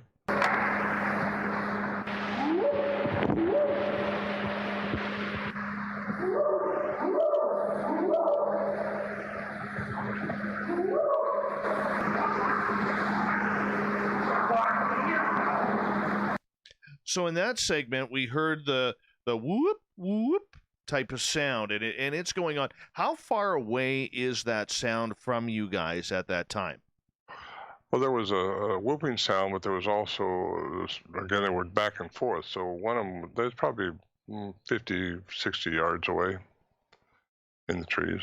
And but they were responding with rock clacking and whooping sounds, and then one from another spot would whoop back or make tree knocks or something back. All right, and we start hearing the first talking of what is called the samurai sounds, okay, or the samurai talk in there, that kind of voice. You know, a poor impersonation, I know. You know, but I'm going to play this for our audience here. Just give me a second. What are you trying to talk to this?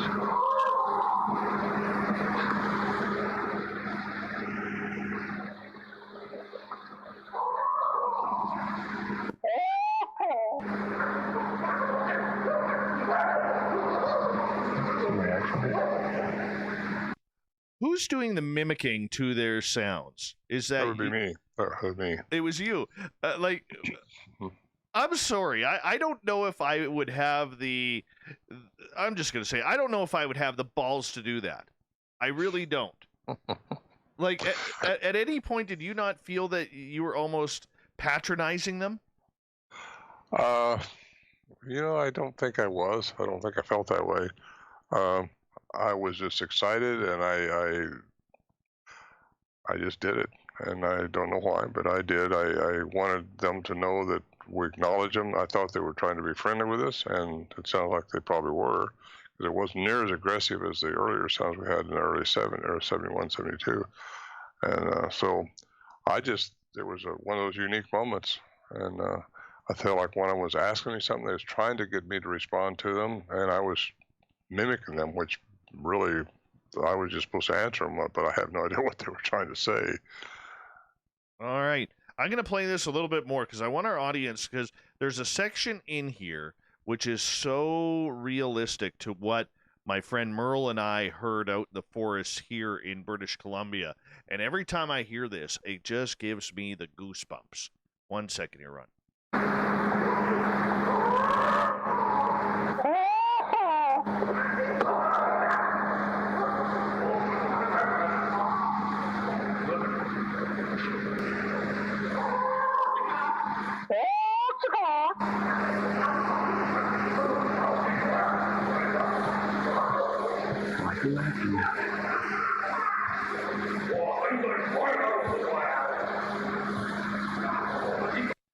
What kind of microphone were you guys using?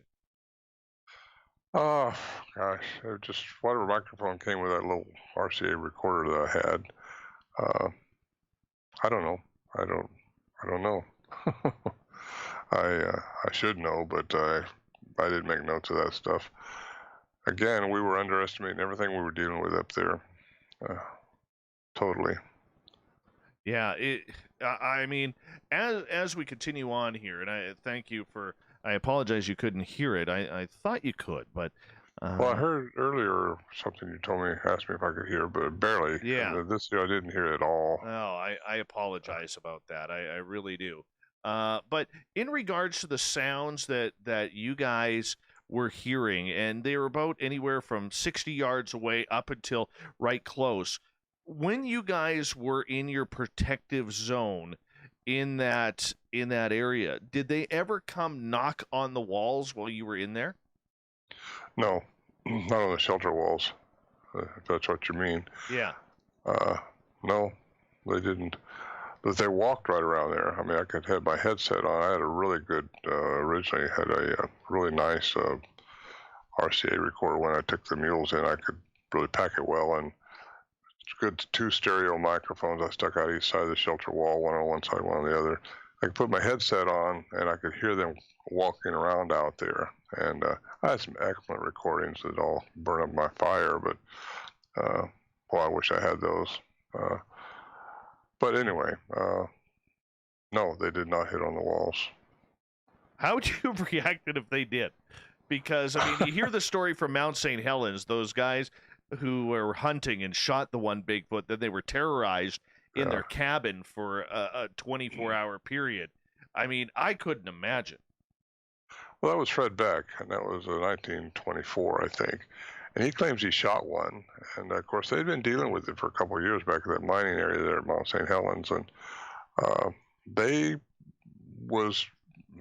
didn't know what they were dealing with either. And I think when they shot, they became enemies. And I don't think all these things are the same. They don't have the same nature. They don't have the same agenda. They're not all the same genome, in my opinion. But that's because of the alien intervention, the component to them, I think, from over eons. So, yeah, I mean, yeah, Fred Beck had an experience there. He claimed he shot it straight on and hit it straight on, and they couldn't find the body later, even with deputies. And that was the same year that Albert Ostman claimed he got abducted up in Canada. Yes. At Toby Inlet.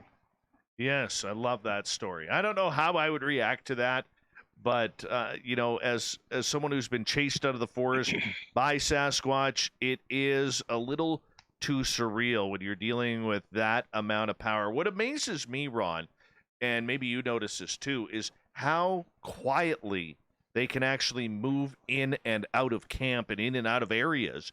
Did you ever investigate that?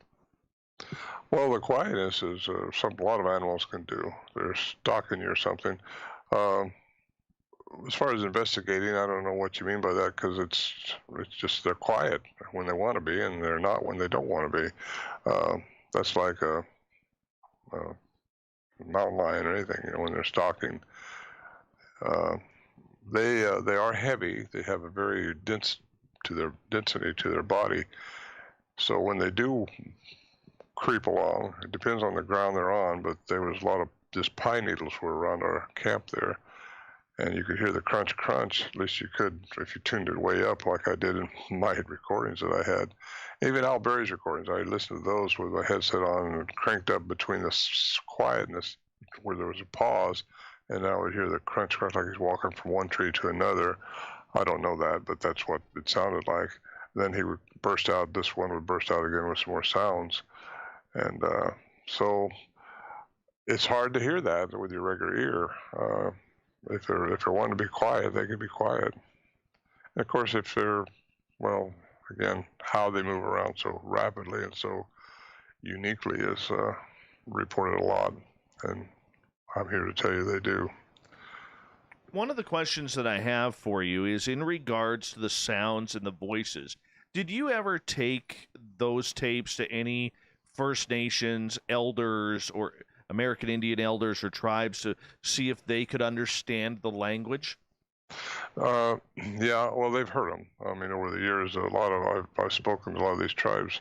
It's hard to get their trust, I guess is a word. They don't like to talk to us white guys so much. But once you get in with them, they'll talk to you. No, they don't know what they're saying. These things, whatever language they have, is very rapid. It's very unique to them. There is some sounds in there that some Native Americans say sounds like part of their language.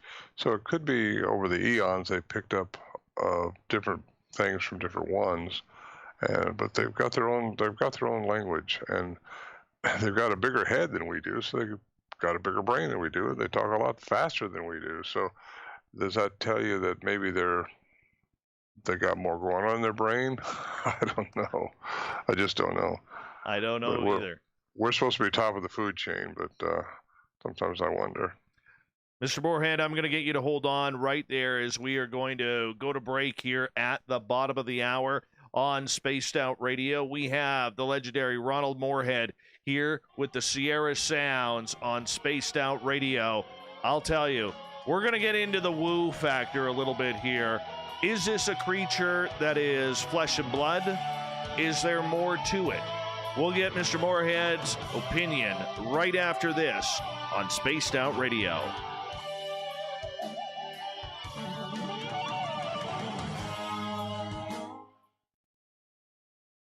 You're officially the new leader in our live chat and show on YouTube at 199. Damn near cracked 200 for the first time. Okay, good. So thank you for that. Let's give you a little clap for that, Mr. Morehead. Do you have a call-in questions or just questions? Questions will come in from the chat room. I'm going to be honest with you. I don't like phone calls. Right, but you kind of monitor them and ask me the question. Yeah. I wish I could have heard what you were playing. I could have explained it much. Oh, I wish so too. I apologize. I apologize. I thought you would have been able to hear it. I know what I have to do differently next time. I have a brand new system that we're just figuring out all the kinks, and this was the first time I tried to play audio on it, and obviously it worked for our audience. They heard it. Oh, good. Yeah. Good. Unfortunately, it did not, but that's, you know. I've probably heard it before. I'm sure you have. I'm sure you have. Yeah, I think I know the segment you're playing. Yeah, I'm sure if you heard the bang bang, and I said, that's our John. If I said that, that was our seed, toilet seed. And yeah, it was an exciting time. Oh man, I'm just so pumped, and now I want to go back out to my gifting site right now. Do you? I do. I was there earlier today, and I'm not sure if I got fingerprints. I'm not sure. I'll send you a photo here, and I'll end up putting it on our. But if you check our Skype chat here, I'm going to send you a photo, Ron. Okay. I have a little basketball. Oh, Skype, yes, you can access my photos. All right, I got a little basketball that I'm going to send you photos of.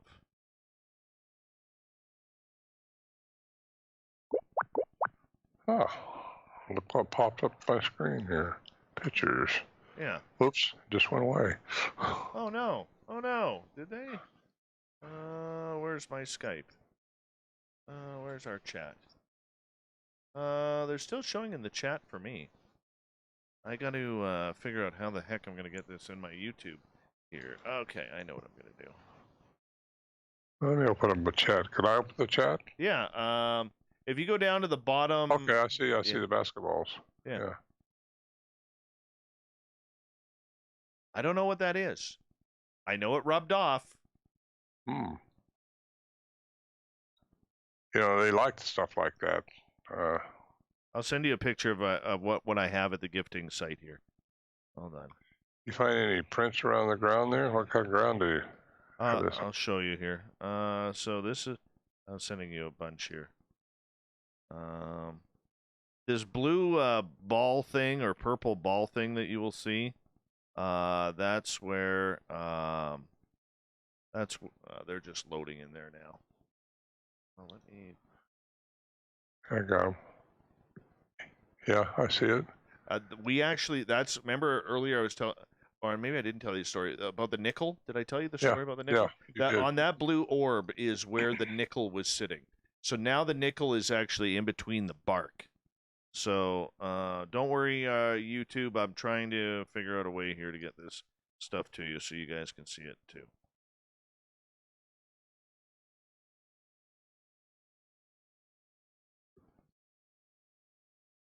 All right.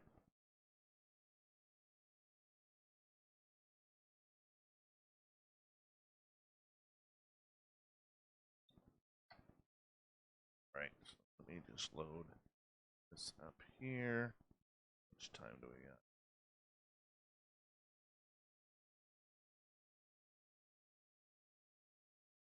Got about a minute here.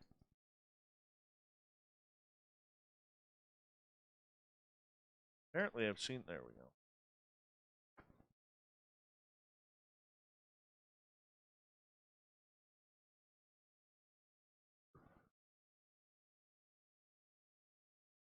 Kind of cool, eh? Yeah. I know you could do that. They like peanut butter, by the way, at least. My problem is in this area where they are that we got cougars, grizzly bears, black bears, and I'm kind of afraid to leave some food. You know what I'm saying? Well, if you leave the jar on peanut butter, the opposable thumb as well take the lid off. Oh, true. And then you'll see how they take it. Because a bear, we left peanut butter out, and a bear won't. They can't get into it, so they don't try. They can smell it. You know, bears got so much better olfactory sense than we do. In fact, it's 2,100 times stronger than humans' olfactory sense. That's amazing. Hold on, my friend. Here we go.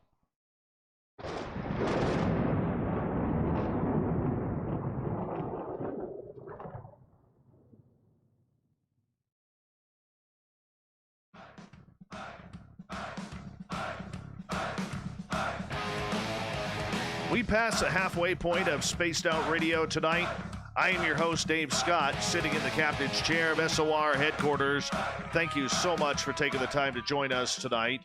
I want to remind you that if you have missed portions of this show or others, check out our free archives by going to youtube.com/Spaced Out Radio. Just do me the favor, hit that subscribe button.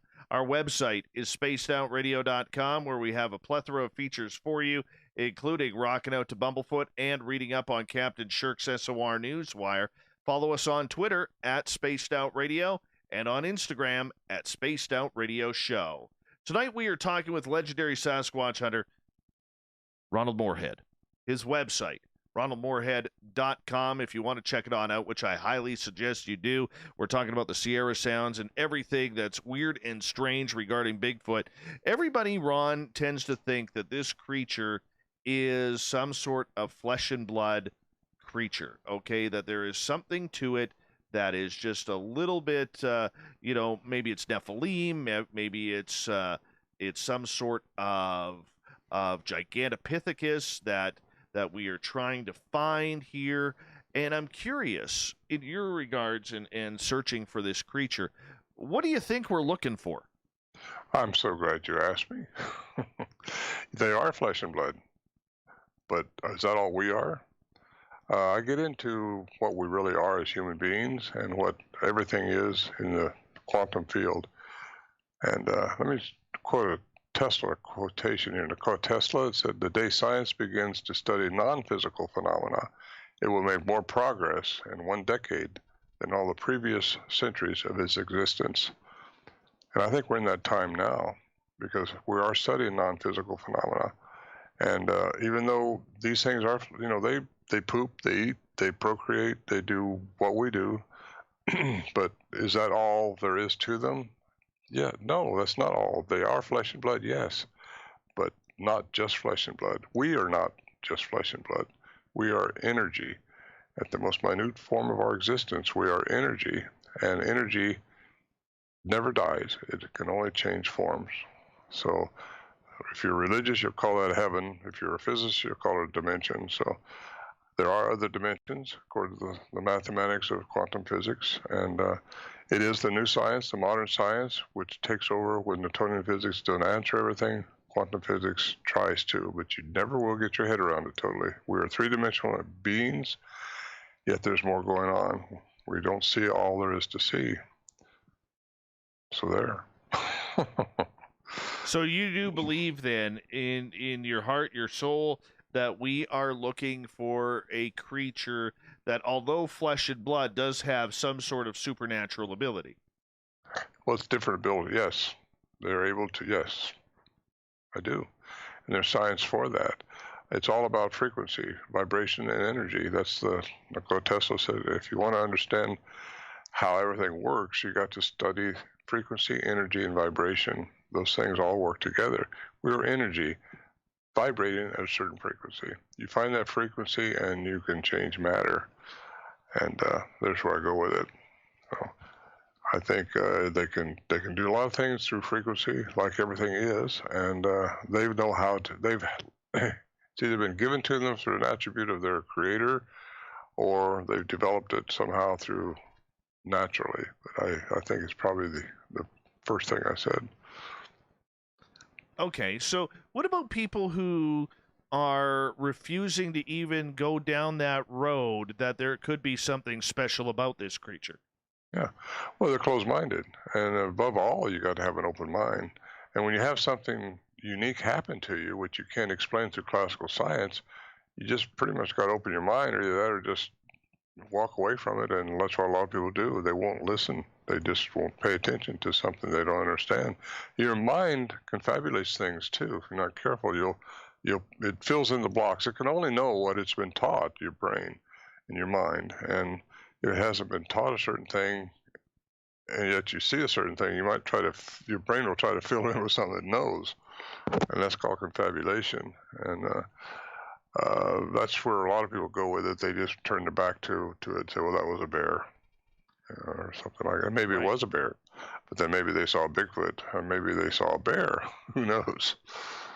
No, and that's exactly it. I mean, because, we don't know what this creature is. It seems to be able to get in and out. Is it just really good, and has it perfected itself in camouflaging itself in the forest? Or do you believe that this does have the ability to, like a lot of First Nations and American Indians believe, to shapeshift or to hop in and out of dimensions? Yeah. Well, I think you're onto it. I think the natives are too. They say they live in two worlds. And what does that mean, live in two worlds? They live in our three-dimensional environment, but yet you hear all these people say they cloak. And I've heard some very credible people I know personally. I saw this thing in fact, it's in the David Pilates, the section right after me. They did a real good recreation of that too, where this picozation, they call it the predator effect.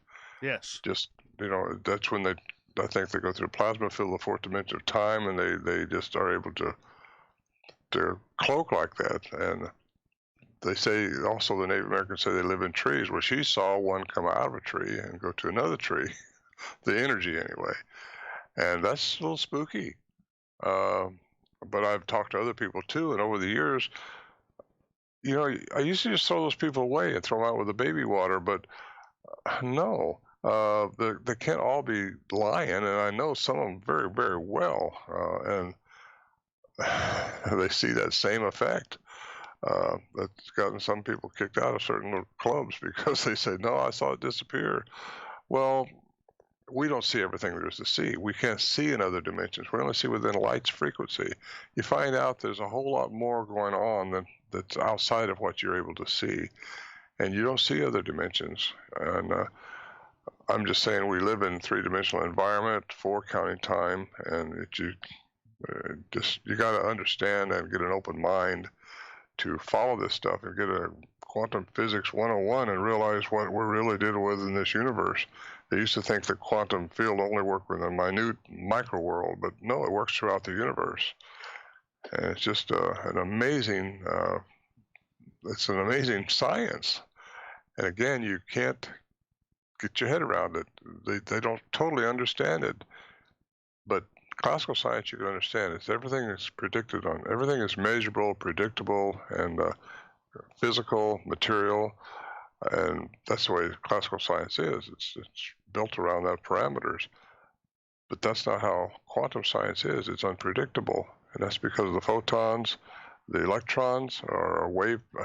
I could talk about this all night long, but I'm not a physicist. But I got into it enough to know that a wave collapses and becomes a particle.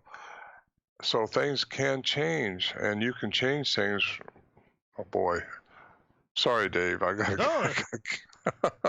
you're doing great. I think you're doing great. I guess I'll throw me out with the baby water pretty soon. I think most of us are thrown out with that water, my friend. Well, I don't think there's a woo. I think it's just you just got to understand it. In fact, I got another statement here I'd like to read by Please do. Scientists. Let me see. Let me find it here. Way down here at the bottom of my program here.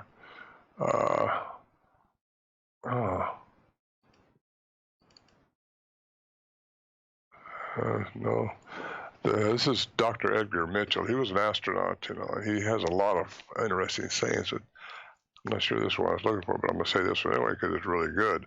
There are no unnatural or supernatural phenomena, only very large gaps in our knowledge of what is natural. We should strive to fill those gaps of ignorance. I like that. You got Nikola Tesla said, well, one man calls God, another man calls quantum physics. There's a lot of really smart guys that have made some really good statements. And people start looking into it and realizing it's not just me saying something here. These guys are saying this, and some of these guys have been here 100 years ago saying some of this stuff. Edgar Mitchell, that was 2012, I think, when he said this. And he's made a lot of statements which are pretty unique. What do you think of Sasquatch researchers who claim that they are looking for a monkey? Or I know Dr. John Bindernagel, and this is why I've kind of banned this word on this show, but I hate the word squatch. Hate it. Okay, when you see people using the word squatch or saying, I know there's one researcher here in British Columbia who calls it the big monkey. He's looking for the big monkey, or other things that are I don't want to use the word politically or the term politically correct, but are going off on their own little tangents. And one of the issues that I have with a lot of Bigfoot researchers out there is we seem to be hiding behind the word science. We're not conducting science. We're conducting a lot of opinion, in my opinion, pun intended. All right. So what do you think of these people who are, in my opinion, mocking this great field of research? I know how Dr. John Bindernagel felt about it. He wasn't impressed when I talked to him about it. What about you? Well, I kind of feel badly for them. I was on a program a while back, and one of the guys I was on with, he said, we got to step up our conversation so science will pay more attention to us. He was a total flesh and blood guy, by the way. And I said, no, I think science needs to step their pace up a little bit and get into understanding what modern science is all about. These guys are basing all their studies on it has to be something like the Gigantopithecus. It has to be something within these parameters of science.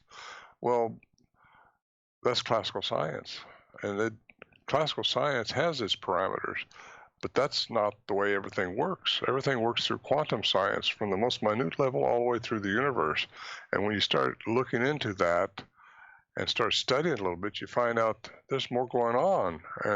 And then you open your mind up a little bit. And then when something strange happens to you, and I know the guys you're talking about, believe me, I've been with them for years and years and years, they have not looked into it, and they have now stepped in so deep into their solid flesh and blood, they will not get out of it because they lose face now if they look into it. So they might secretly want to, but I don't think their ego will let them.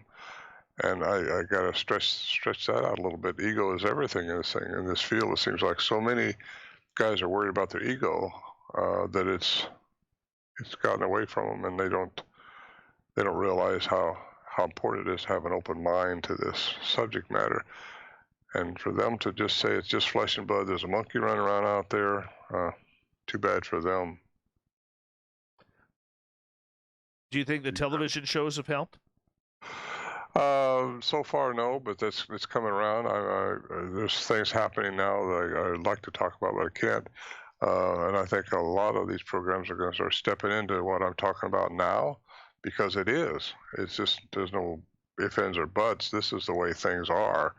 And it's what's going to be happening in the future with this subject matter, because now that UFOs are acknowledged, aliens are acknowledged, Bigfoot has got to be the next step here somewhere, because there is, I think, a component there. And yet a lot of these guys, and I know the guys you're talking about, they won't have nothing to do with something that's out there called the woo-woo factor. But the woo-woo factor is, I mean, if you're going to put me in with Tesla and all these scientists, well, fine, but they're woo-woo too. It's not woo-woo. It's just something you got to understand, because the paranormal isn't paranormal. Once you understand it, it's normal.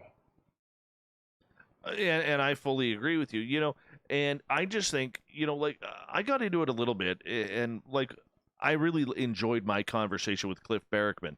But one of the things that he stated on this show, I just totally did not agree with him. And it came to the tracks. We were talking about how there's a lot of people who have stated that they've seen their tracks just end. Whether it's in snow or in mud, all of a sudden the tracks are just stopped. And there's not a tree around to climb into and swing like a monkey or anything along those lines. And he was saying that he believes that Sasquatch backs its way out. And I kind of questioned him on it. I said, how can you even say that with a straight face, knowing that if you step back in the track, you're going to have a double print, and there are no double prints in these that have been reported? What's your theory on that? All right, got one. You ready? Yes. It's all about density. They are so dense when they're in this three-dimensional environment, when they can somehow, through their frequency, they can change their mass to energy. and that's when their density changes because they don't have the mass anymore.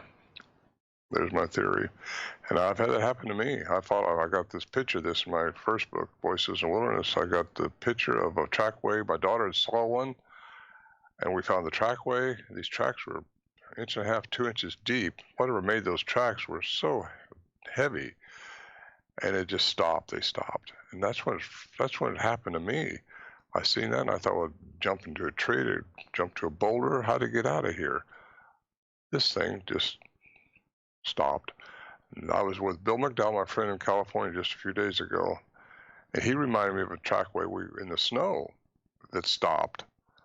And him and Lewis discovered it, and I'd forgotten about that, but he says it just didn't go anywhere. And they looked at it, tried to see if it backed out like Cliff seems to think they might do. No, that didn't happen. Okay. And I said, well, what do you think, Bill? And he said, well, we just scratched our head and shelved it. What do you do with something like that? And yet you have all these researchers, when somebody reports something like that, they throw them out. They say, oh, it's phony. It can't be. Or if they believe the guy had backed away, like Cliff says. But no, that's not what happens. It's about density. It's about environment. It's about changing dimensions. And again, that's called a woo, but here you get into classical versus quantum. By the way, it takes classical and quantum sciences together to have clear perception. That's another statement Dr. Edgar Mitchell made. Now, that's a good statement. It takes classical and quantum sciences together to have clear perception. Don't you just love that statement? I do. You gotta take everything in. And some of these guys are just working with nothing but classical science, and they don't get into quantum science. And that's a shame on them. That's what I say. They're going to do what they're going to do, and I hope some of them will change and start opening their minds up a little bit. But until it happens to them, they won't probably. I'm going to ask you a question that you've probably been asked about 1.283 million times in the last 40 years. Why haven't we found a body? Well, there you are. Well, there's several maybes here. One is the story is they live underground a lot. If they are interdimensional and they can go out of our perception, and you won't see them, and you won't see the body. Just like the Fred Beck, when he said he shot one, they couldn't find the body. Well, what happened to it? Do they take care of their own? Native American says they take care of their own. So also they say they energize in trees. The native says that. I've had people tell me they saw them come out of a tree. I said, you mean from behind the tree? No, the tree is only 2 foot wide. This thing had to have 4 foot shoulders. It came out of a tree. Well, what's going on? Over the years, I've heard all these reports about people seeing these things when they're clear cutting or cutting timber down. I had a Paul Bunyan type guy come in one time. He's a very quiet guy. He don't talk much, but he knew about my involvement in this phenomena. He said, I was out cutting this tree in my field there, and I seen this guy squatting out there at the edge of my meadow watching me, and I turned my chainsaw off, went over there, I was going to talk to him, and he stood up, and it was a Bigfoot. I walked away. He said, this thing, the bush that they walked behind, he saw the head going past behind the bush was 7 foot tall. So this thing had to be 8 foot tall. And it just, what do you do with that? But it was watching him cut trees. And up here in Washington, where I am now, they were clear cutting out here in the Olympic Peninsula, and that's what they do up here. They don't clear cut in California like that. But anyway, these natives were telling me that these Bigfoots are out here now. And I said, what's going on? He said, oh, nothing, they're just cutting a bunch of timber. Well, they don't like you cutting trees down. There's something going on there. Maybe it's because we're destroying the planet like we are. Or maybe there's something else. I don't know. You know, that story sounds so familiar that you just told. I in my daytime job, I was talking to a young man who I work with the other day, and he used to work on a logging crew. And a couple years ago, they were out in an area called Barrier, where there is a lot of Sasquatch activity around there. And he was working one of the machines, and it was about 5 o'clock in the morning. And as he was staring into the horizon, he started seeing all of these littler trees, probably 200-300 yards away, all of a sudden being pushed down one at a time. And he said it was just like watching a row of trees. So he actually went up to his boss, and he's like, "What's the logging crew over there?" And he's like, "There is nobody over there." He goes, "Well, those trees are being pushed down over there, and I'm not hearing a chainsaw. Someone is over there." And his boss looked over there. He turned to him and said, "Don't worry about it. Just keep working." Well, there you are. I had a guy ask me, why are they breaking trees? Why are they pushing trees down? I don't know why, other than maybe the tree's not good for them anymore. Maybe it's not doing what it should be doing. A tree is our lifeblood here on this planet. And I get into the UFO thing again, but this planet is a jewel of the solar system. You think about what we have here, how we just are screwing it up right and left with everything we do just about. And all these aliens want to be here. We have been visited, and I've been all over the world. I've been in Peru, Bolivia, I've been in Nepal, I've been in Russia, I've been in Siberia, looking at stuff, anomalies that ancient aliens have been here. I mean, it's just that the evidence is phenomenal. It's all over the world for eons and eons. And what's going on? These things have been here. They have to, I think, hybridize species to get used to this environment. They want to be on this planet. They want this planet because this planet has everything other planets don't have in this solar system anyway. And it's got water, it's got all these species, and I think in order to, oh boy, I'm going to say it, in order to acclimate their species to this environment, they have to hybridize something. Right. So they manipulate the DNA of a species, and that gets their species on here. And boy, it just gets deeper and deeper. If you couple that with ancient texts, biblical history, Greek history, all these phenomenal histories about giants being here, about aliens being here, things from the sky coming down, it's all over. And you see this, Turkey, southeast Turkey, Göbekli Tepe or something like that. Yes. Well, they just discovered about 13,000 years old, and that's the oldest thing they found. But very advanced technology has done that. And I've been in Peru and Bolivia seeing the advanced technology that's put these megalithic structures together. And I'll tell you what, when you see that with your own eyes and realize we couldn't do that. These things are moved up on this 13,000-foot mountain, put together like a jigsaw puzzle, 100-ton boulders, no mortar in them at all. And then you see these elongated skulls, which I've been down there studying those with a couple of different scientists. And basically, I went down there to see if that had anything to do with the sagittal crest they talk about on Bigfoots up here. So, yeah, there's a story about the Incas warring with the Mayans and Aztecs in Central America. Then you got the stories of them warring with giants in the north. Brings it right up to Lovelock Caves, where I've been there 4 times trying to get some kind of data of that. BLM denies there are giants there. The Paiutes swear up and down that there were 8-foot tall, red-haired giants there that were cannibalistic, and they drove them into this cave, the Lovelock Cave, and smoked them out, shot them as they came out with the bullets and arrows. Well, that was established in 1911 when the bat guana miners, started digging through there and found some of these skulls and some of these things from these ones that died in there. And so I believe the Paiutes, and in fact, Sarah Winnemucker, her dress was supposedly made out of some of the red hair from those giants. And she wasn't buried there, but she's buried somewhere. And I don't know if you could ever get permission to dig that up or not, but that would be interesting. Mr. Morehead, I'm going to get you to hold on right there. Ronald Morehead.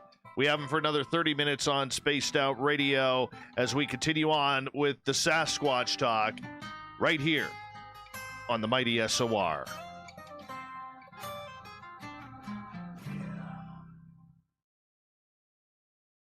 All right, my friend, I'm going to quickly run my dogs back out. I'll be right back, okay?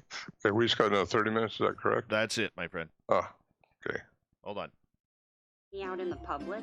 How about advertising on Spaced Out Radio? Our sales department is waiting to hear from you, and we can work around any budget. From commercial spots to banners to special promotions, there are many opportunities to get your name and product out to our SOR listeners. For a price guide and more information, please contact us at sales@spacedoutradio.com. We are scouring the world for the most intriguing stories of your day. Take the time to read up on the SOR Newswire, where our team, led by Captain Shirk, will deliver to you some of the best paranormal and supernatural news, along with some stories that will blow your mind from the weird to the wacky. It's the news outside the news that piques interest, and that's what we're looking to deliver to you. The SOR Newswire, only at spacedoutradio.com.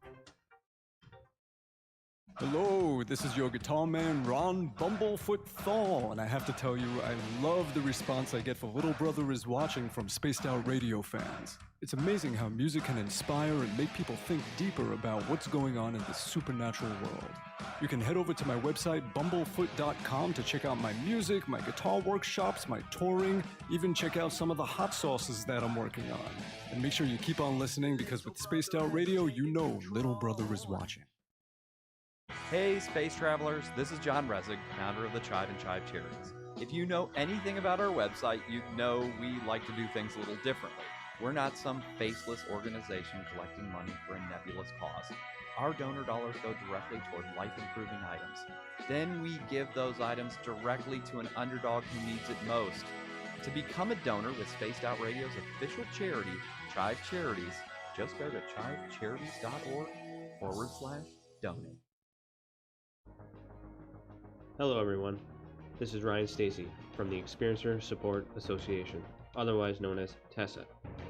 We're glad to team up with Spaced Out Radio to help investigate your experiences on the SOR Sightlines Report. Together, we'll investigate the strange sightings and occurrences you've had. We're looking for answers just like you. So fill out a Sightlines report on the Spaced Out Radio website and let's figure out what's going on together. The party is always on at the Moose Vancouver. The Moose Vancouver is where you want to be when visiting Canada's West Coast. Open until 2 a.m. nightly, the Moose cranks up the rock while serving some of the best rated food in the city. The menu starts at $6.95. Why party anywhere else in Vancouver when the Moose is right there? Get your horns up and rock with the Moose, the official party bar of Spaced Out Radio. We all know on Spaced Out Radio we love a good beard and mustache, so why not take care of your facial hair with Mighty Moose Beard Oil? Made in Canada, we're taking care of beards and stashes around the world. We use 100% natural ingredients with our oils and balms to make your whiskers feel silky smooth. Use promo code SOR2019 at mightymoosebeard.com today.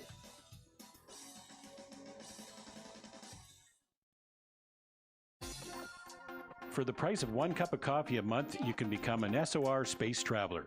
The Space Travelers Club is a place where you can interact with other listeners, either live during the show or on our great forum. We want your stories, pictures, comments, and ideas. You'll get live video streams, exclusive content, and be a part of our newsletter. Stay in touch with everything SOR. I am back. Me too. Hey, wonderful. Wonderful. So when we get to the next commercial break, just hold on until we get into commercial, and then I'll say a proper good night to you, my friend. Okay. My website is ronmorehead.com. Yes. Okay. Yes. Oh. Hey, Cable Guy Matt is here. Don't forget, you could get your free piece of coaxial cable autographed by Cable Guy Matt. Limit 1 per household. Remember, you cannot buy these in stores. It's my cable guy. He literally dropped off at my house a bunch of coaxial cable that's autographed by him.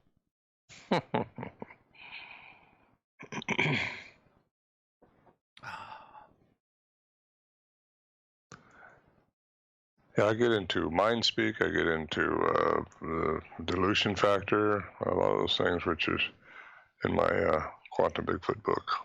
You haven't read that book, I guess. I have not. Yeah. There's a reason. It's not out of want.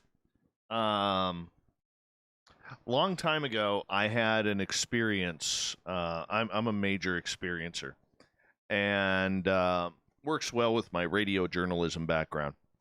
And basically, whoever they are, and I've lived by it since, asked me not to read any more books. Just let it happen. That's good. I've got a lot of books I haven't read too. For example, Stitching. People say, "Oh, you think like Stitching?" Well, I've got his book, but I've never read it.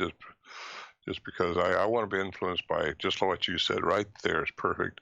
Be influenced by whatever it is that's telling you. If you can clean your pineal gland up and receive information, and that's what you do. Amen. You'll come into this, and it'll come to you, because that's how Tesla got a lot of his information out of between his theta and his alpha state of sleep awareness.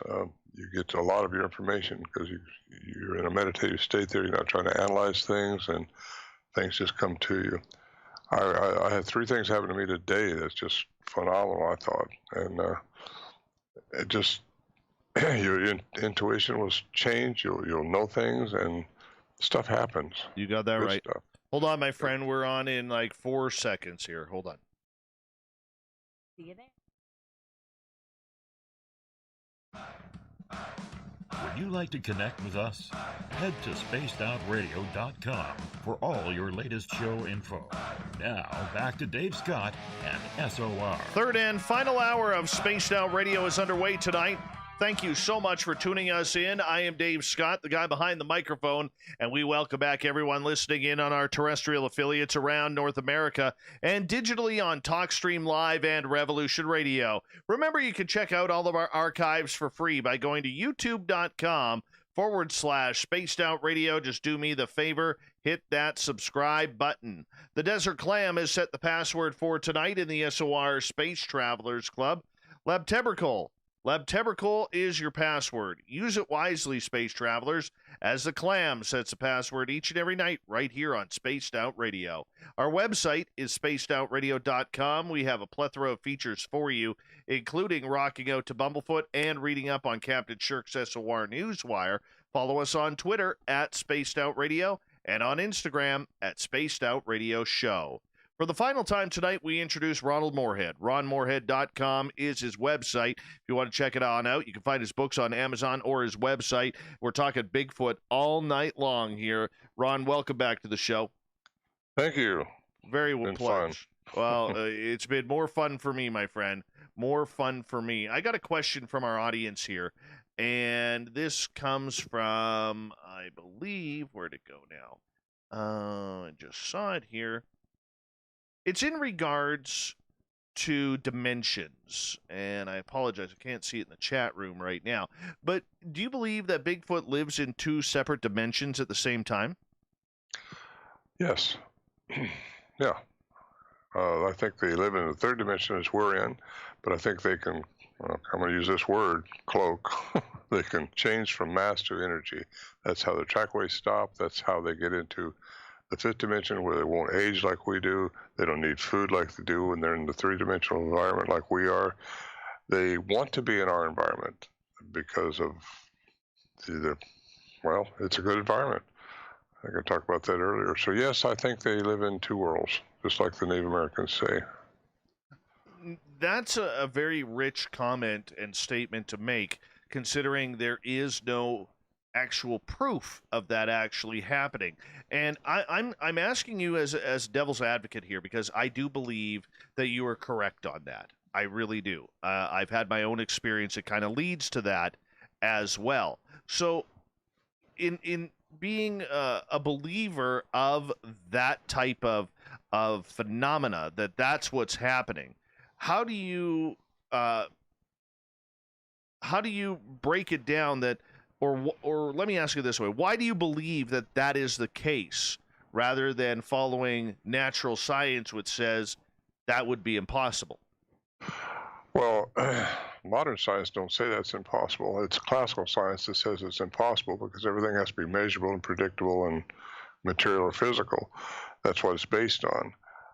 Everything that works is not that way. That's why quantum science takes over, and the science called the modern science is only a little over 100 years old. That's when Tesla, Bohr, Einstein, and these different physicists got on board with it because it tries to explain mathematically how things really work. And we use quantum science every day, but it's mostly in the minute micro world. It goes all the way down into the quartz, which is the smallest thing that they can detect, and it goes up from there all the way through the universe. And it's how things really work. That didn't answer your question, though, did it? Well, it takes a personal belief on that too. I guess what I'm asking, and I'll ask this in a roundabout way, the evidence that you have seen kind of leads that way, correct? Well, the phenomenal, the lights, the sounds, the different things that's happened to me up there and to all of us up there. Yes, it leads us that way. Now, we come right out of the gate thinking flesh and blood, they got to be that way. For years, that's where we were until it starts trying to instead of just scratching your head and putting the stuff up on the shelf that we witnessed, you start trying to figure out how could that have happened. Al Berry, master's degree in science, who went up there trying looking for a hoax, couldn't discover one, said, whatever you do, stay with science. So I stay with science. Here's quantum science. Here's how things really work. So I think it explains a lot of it. However, you got to conceive a lot of it because the math of it says it's true and it's undisputable, a lot of it. But a lot of it's, I asked some science one time, well, tell me if everything's measurable and predictable, if you're going to stay in that world of this box that you're in, how far is it? And tell me where the end of the universe is. What's at the end of the universe? How far is it there? Well, I think that guy got me kicked out of the club. You can't do that. So anyway, I get off in that, and if you really want to discover how things really work, you got to get into the modern science, which is quantum science. All right. I didn't answer the question, did I? No. I think that's great. I mean, you can only go where your own personal evidence leads you. Okay, my evidence when I saw the creature, and I've seen pixelation, that's where it leads me that there is something a little bit more supernatural about this creature. That being said, do you think that this creature has some sort of ability to manipulate technology? Okay, because there's a lot of people out there, like myself included, and we put up a trail camera today on our area where we have a gifting site, or what they call the gifting site. Now, I don't believe we're going to catch a Sasquatch. I believe we're going to catch something weird, whether it's a fog or orbs or something along those lines. Maybe a couple deer doing the tango. I don't know what we're going to catch. But it seems like a lot of these photographs that are taken of this creature, they're either blurry, videos are blurry, trail cams seem to be, all of a sudden going dead when the creature is around. Do you think it can manipulate technology? Yeah, technology as we understand it in the classical sense. Yeah, everything is a frequency. If you can tune into that frequency, you can change matter. I think that's how Christ did it, the miracles. I think that's how miracles are not really miracles at all. It's just using the laws of quantum physics. And because you can manipulate matter. Les Stroud, that's got him into Bigfoot because something just, bam, and he's got it on video. You know who I'm talking about, I guess, don't you? Yes. Yeah, and that made him a believer. Something unique going on about these things, and when something just disappears out of your camera, just all of a sudden disappears. Either so fast they got in, got out without the camera detecting them, or they were invisible when they went in there to get it. I'm just saying that things happen like that. Until it happens to somebody that's out there, they don't, like it happened to you. You've seen the cloaking. I have just talked to too many people that I just know they weren't lying to me. They seen this thing just like the heat on a pavement just evaporated. And you can't just discard those people. You got to see, he's not lying. Okay, it's either lying, delusional, or there's something to it. People aren't delusional that I've talked to. I mean, maybe one or two are, but not everybody. And you just got to figure out what's going on. And for these people to just dismiss those reports just because they don't want to believe it, that's a problem they've got. They need to not do that. I don't dismiss anybody anymore because there's so much that we don't understand, that we need to just try to understand it and how it could be. And if you study quantum science, you'll find out that there's your answers, you know. And if we can learn the frequency, see, they have somehow learned how to manipulate frequency, and once they can tune into the right frequency, they can manipulate matter. So I think I said that, but if we can do the same thing, and that's why by learning and by trying to meditate and learn more about who we are as humans, and how we raise our vibrational frequency to a higher level will make us better people. You do that through love and compassion. You don't do it through hurting people, or through being the person that gets hurt all the time.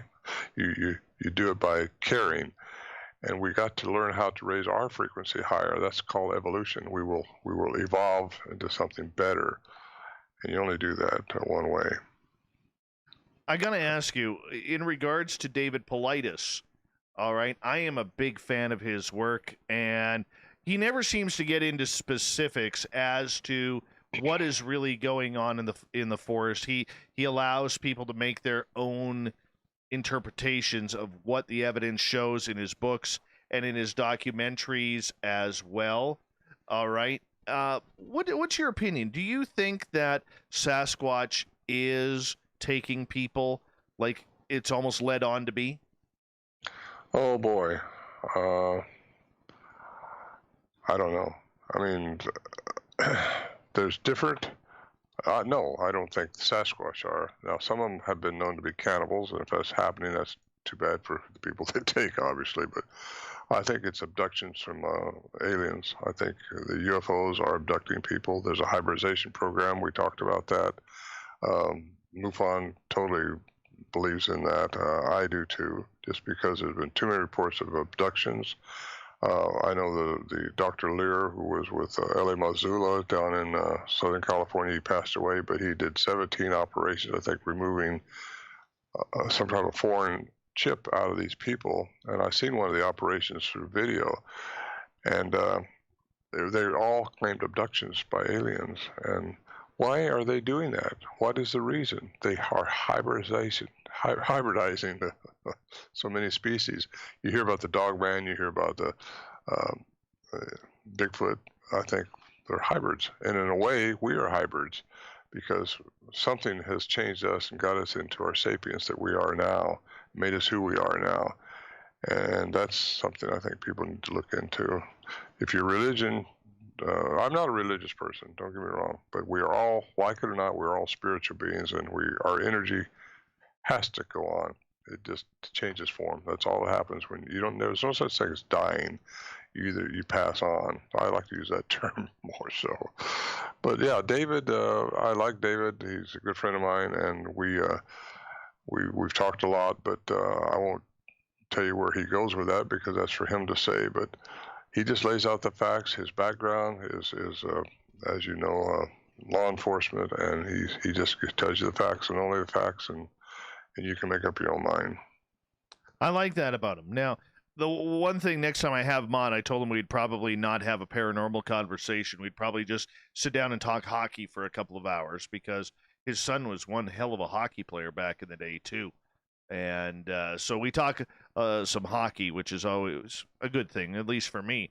But nonetheless, in regards to, I'll ask you this. You're from Washington State.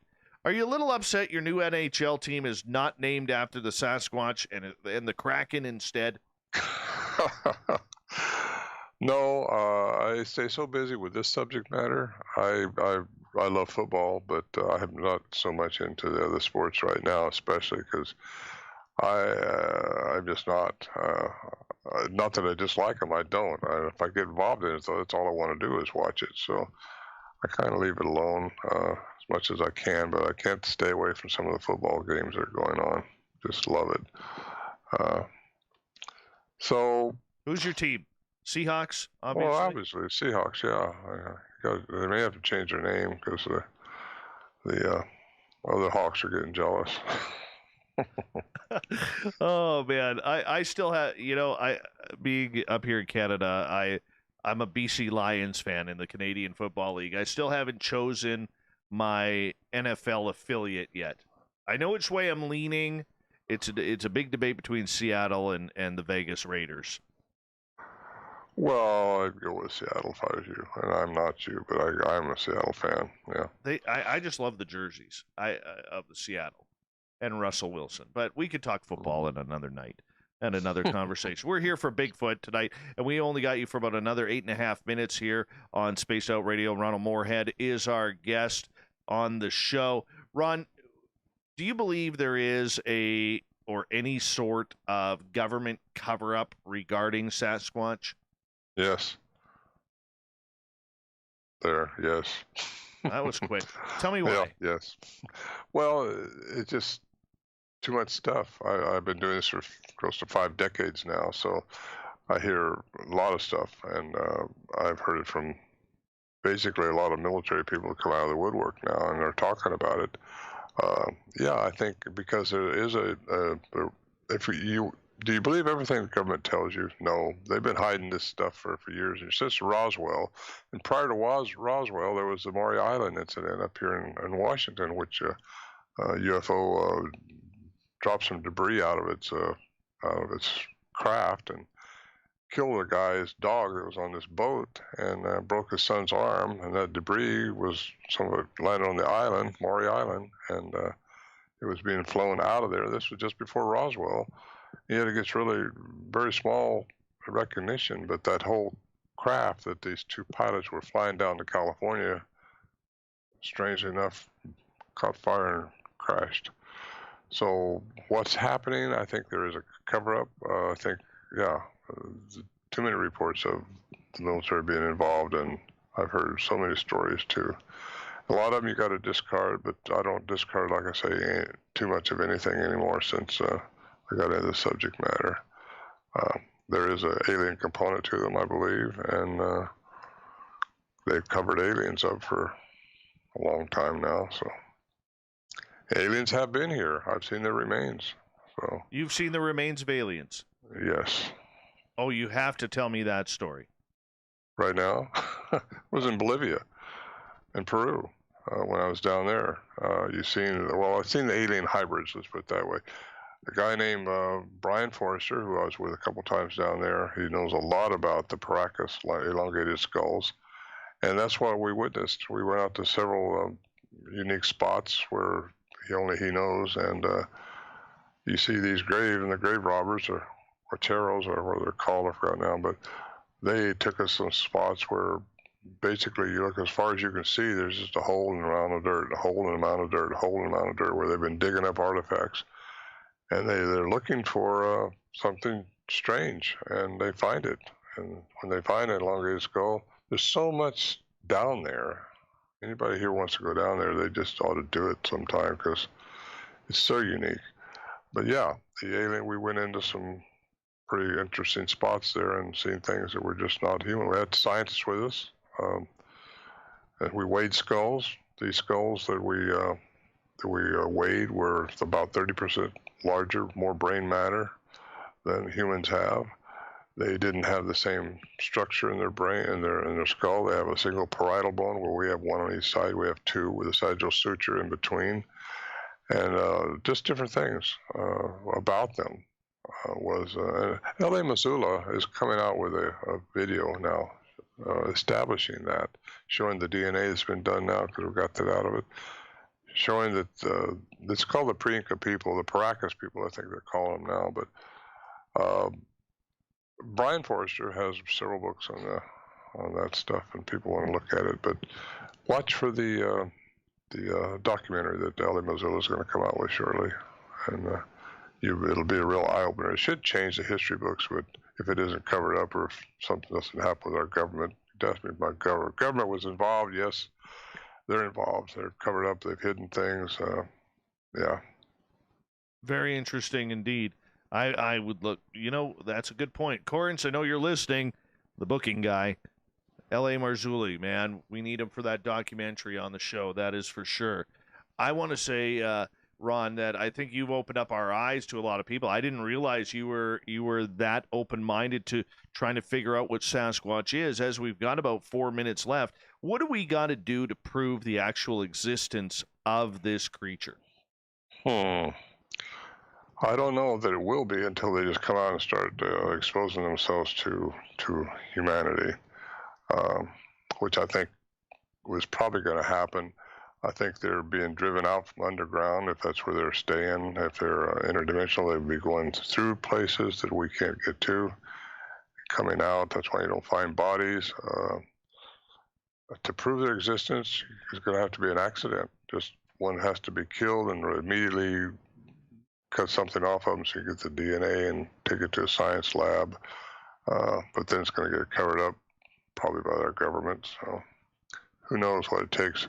I think we're going to be inundated with UFOs. I think we're going to be inundated by alien presence. I think we are already being visited a lot. They all know how to cloak. They've got that technology built into their attributes. They've, I think, given that attribute to Bigfoot. I think they know how to do the same thing. They can get out of the frequency that we can see and be in their own frequency. And everything is frequency, energy, and vibration. That's very important. So what's it going to take to prove their existence? It's going to take them letting us prove it. That's my opinion. Unless there's an accident. Well, I mean, if there's an accident, we just got to be able to show that we could kill them. You know, not that we want to. I mean, but I mean, we have heard over years of hunters taking shots at Sasquatch. Oh, yeah. You know, and we still haven't dropped one. There's still no body. That's right. Yeah. Does that make you wonder? It makes me think that they can't die.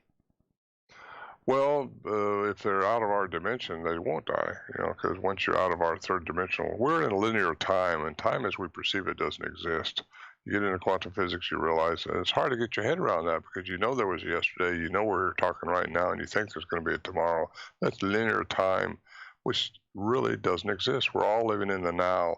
You've all had a deja vu. I just talked to my daughter, one of my daughters, about that this evening. She had a deja vu. I said, well, you understand how that works? Because time don't exist. Everything, however, is within you. We are more than what we think we are. We're all one collective consciousness. And once you get into that oneness and understand who you are as a human being and can delve into that, you'll have deja vus more often because you'll all of a sudden know what's fixing to happen. How's that happen if you're not seeing into the future? Because you've already experienced it. If you treat life like it's just a book and you can open it to some page in the future or in the behind, that's how I think the universe looks at us as a book. We're in a third dimensional and time, linear time zone, which only works within our three-dimensional environment. I love it. I love it. You can bring your woo here anytime, Ron. You can bring your woo here anytime. We appreciate good woo here. Do me a favor. Tell our audience in the last minute that we have you where they can find your books and more information on you. Best place is my website, ronmorehead.com, and I have the books are on Amazon, but it'd be better if you ordered off my website. Basically, I have either the black and white Voices in Wilderness, which comes through a distributor, or I'll send out the color edition, which also comes with a CD. Otherwise, the black and white comes with a download. You can download the sounds.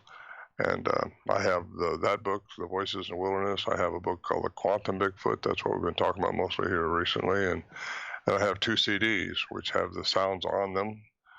Narrated one by Jonathan Frakes, Star Trek The Next Generation, and I narrate the second one. It's got the interaction sounds on it. Both of them have sounds integrated in them. So they can find me on that. They can find me on my Facebook page, Ronald J.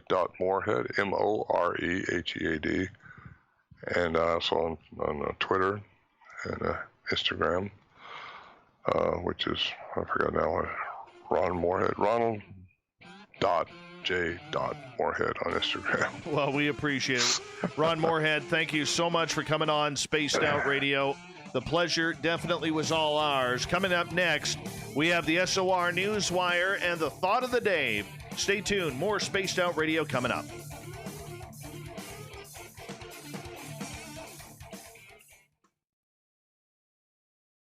I'm just going to give you a few claps here for being awesome tonight. Well, thank you, Dave. You were awesome. You're a good host. Well, face for radio, my friend. Face for radio. And it's because I went out looking for Sasquatch today, so it was on my game. I hope you find it. I hope you get something on that video or on the trail cam.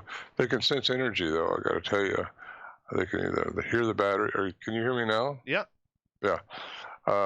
Trail cams have not been successful for that reason, I think, because these things are so intuitive and so tuned into energy, they can, like I say, sense the energy in the batteries.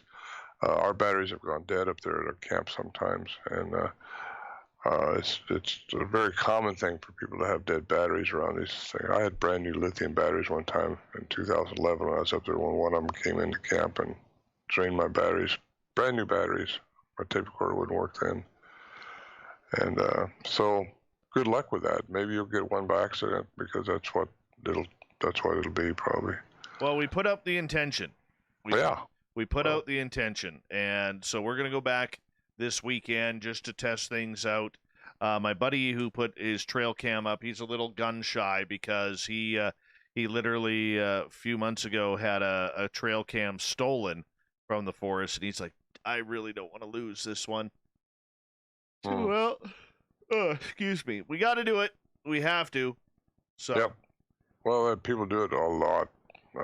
Trail cams. I'm part of the Olympic project here. Yes.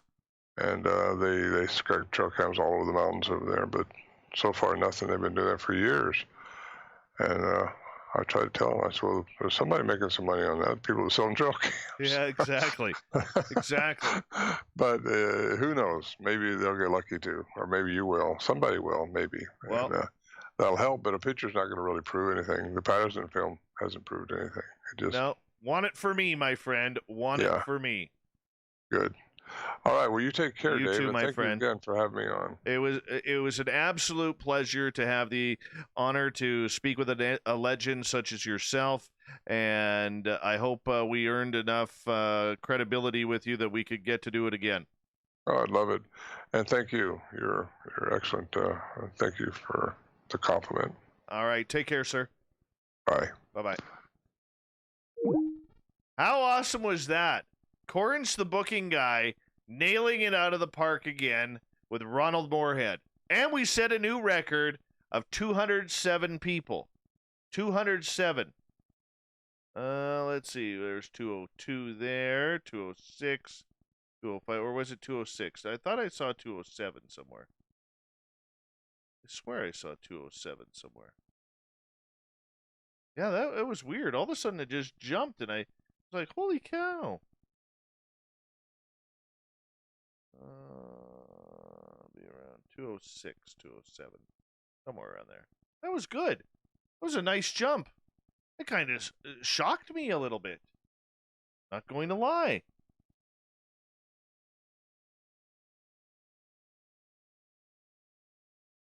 It was a good show. Hey, Zoe Buttercup. Welcome to the show. Gorgeous Teresa, I love you. Thank you for the super chat. Kristen Alberg, thank you for the super chat. You are amazing as well.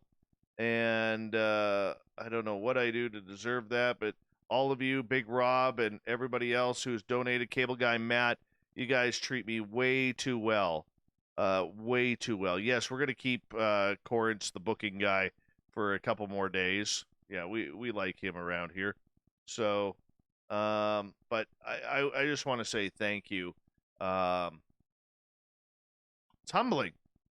Humbling. Very humbling. Kind of cool. 207 is the record. 124 for the likes is the record. So we need 5 more likes to tie this. Oh, we're at 121 now. We got about 1 minute here, everyone.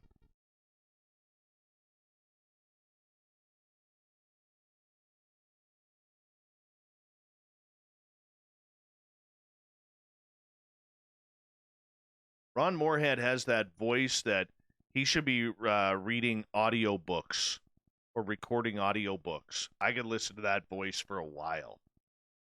A long time. 127, we have a new record for the thumbs up, 128. It's a record night here on Spaced Out Radio. Bushwickowski's going to be pissed.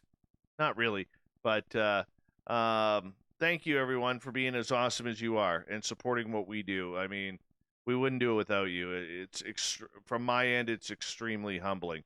Here we go with the news, everyone.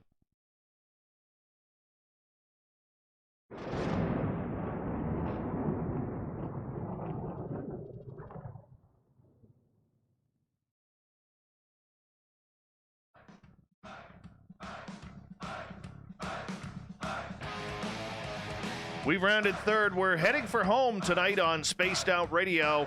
I am your host, Dave Scott, sitting in the captain's chair of SOR headquarters. Thank you so much for joining us tonight. We really do appreciate it. I want to remind you that if you have listened to or missed most of this show or others, check out our free archives by youtube.com/Spaced Out Radio. Do Davey the favor, hit that subscribe button. Our website is spacedoutradio.com, where we have a plethora of features for you, including rocking out to Bumblefoot and reading up on Captain Shirk's SOR Newswire, who just sent me a text because she knows I love text messages during the show. Shirky Poo says this. She goes, "Weren't you supposed to use your time off to rest and do nothing?" I drove my side-by-side out to a gifting site with a smile on my face all day, relaxing with my friend in the passenger seat. That's a good day, Shirky Poo. That's a good day. Speaking of the news, Shirky Poo, I'm eye-rolling you right now. And this is how it ends.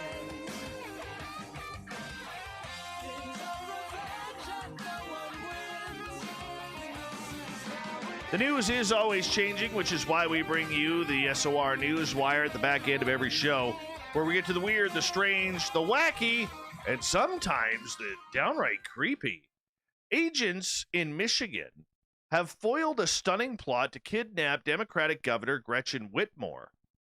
Yeah, they announced charges in this alleged scheme that involve months of planning, even rehearsals, to snatch her from her vacation home. 6 men were charged in federal court with conspiring to kidnap the governor before the November 3rd elections in reaction to what they view as her uncontrolled power, according to a federal complaint.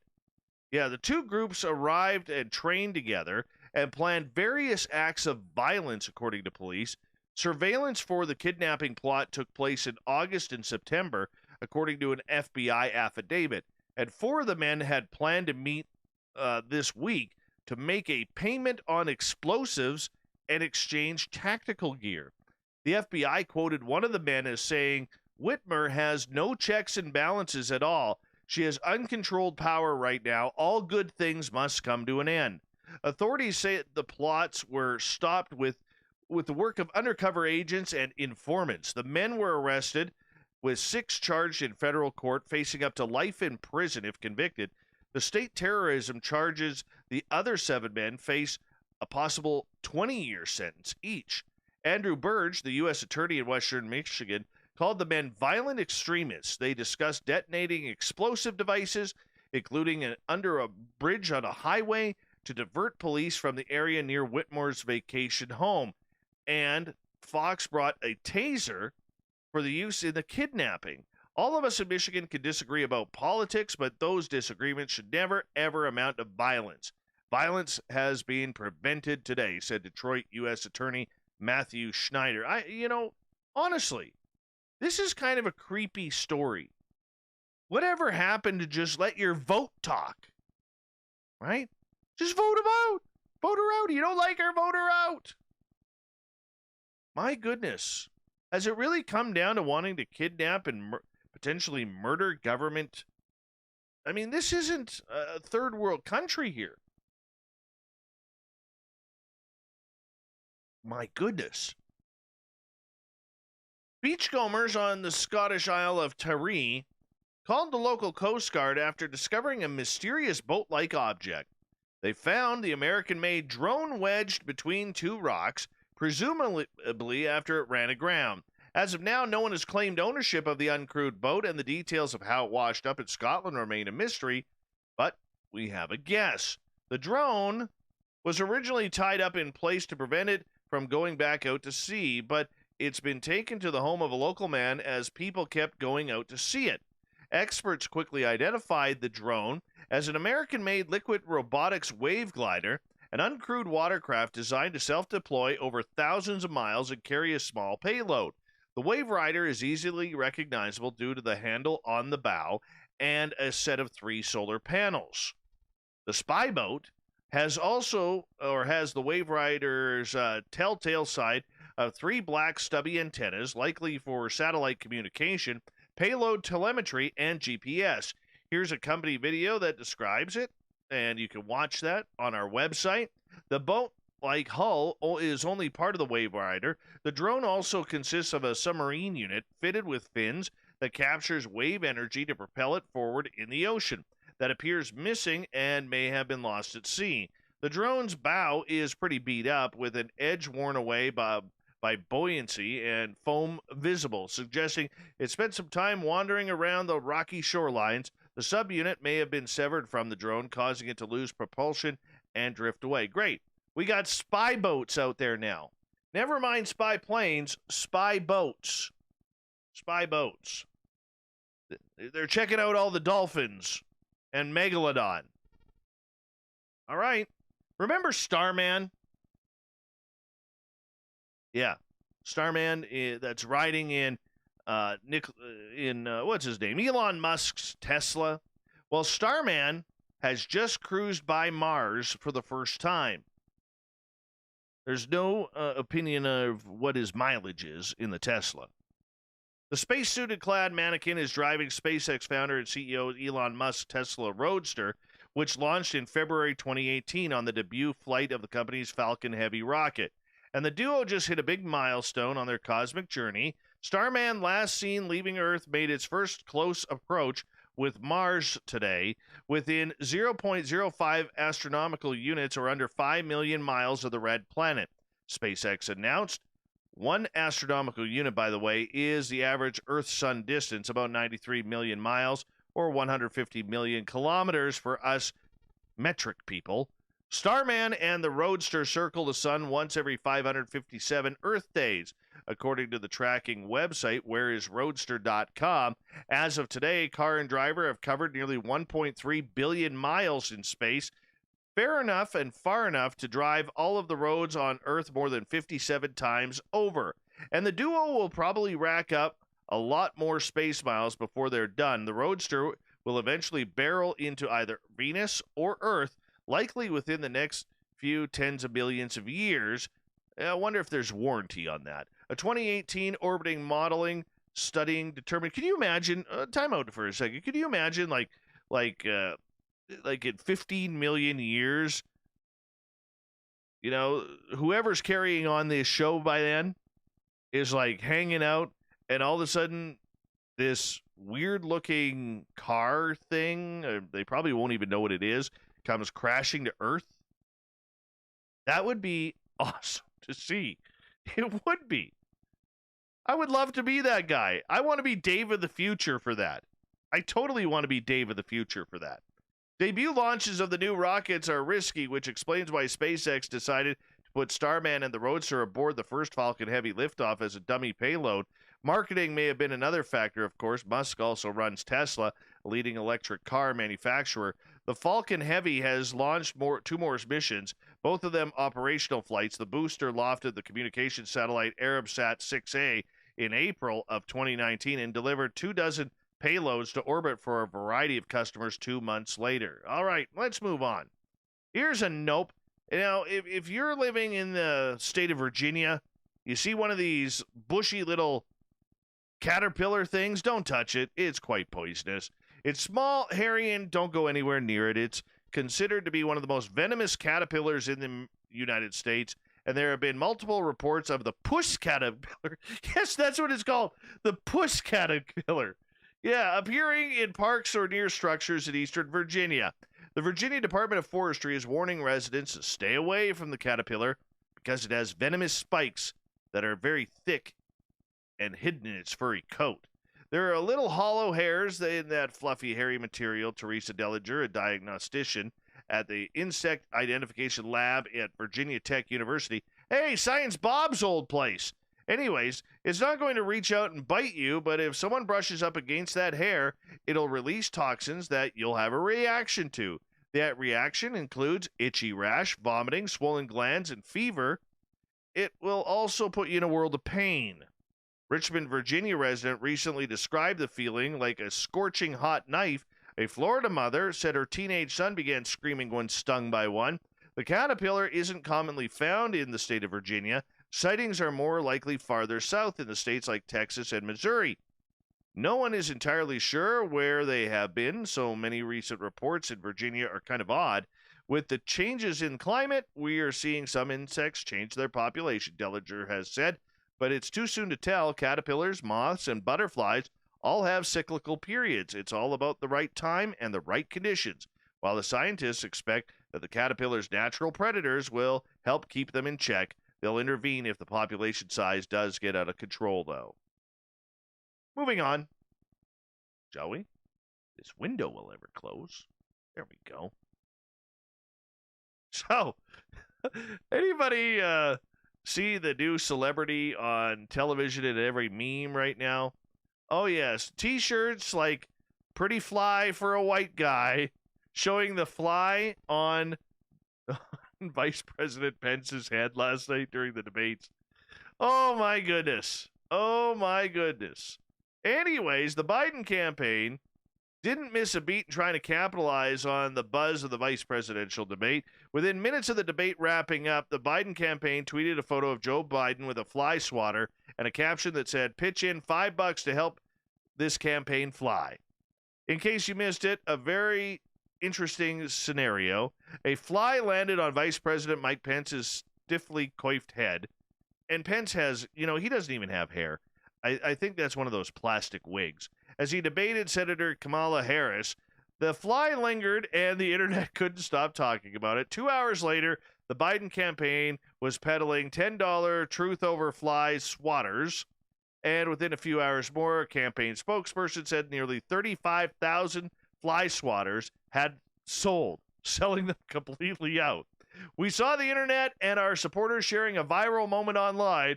I mean, hold on a second. If you're Biden, okay, or not Biden, pardon me, Pence, how do you not take your hand and swipe that fly away? You can't tell me you can't feel it. You couldn't have heard the buzzing or anything like that. Flies are notorious for distraction. Why not just slap the crap out of it and get rid of it? Anyways, you gave the Democrats a whole new ball game in their mass media push. Yeah, the merchandise director for the Biden campaign, Zach McNamara, he's taken right advantage of it. The goal was to show that Joe Biden and Kamala Harris, is it Kamala or Kamala? I don't know. Either way, we'll always choose truth over lies, science over fiction, and unity over division.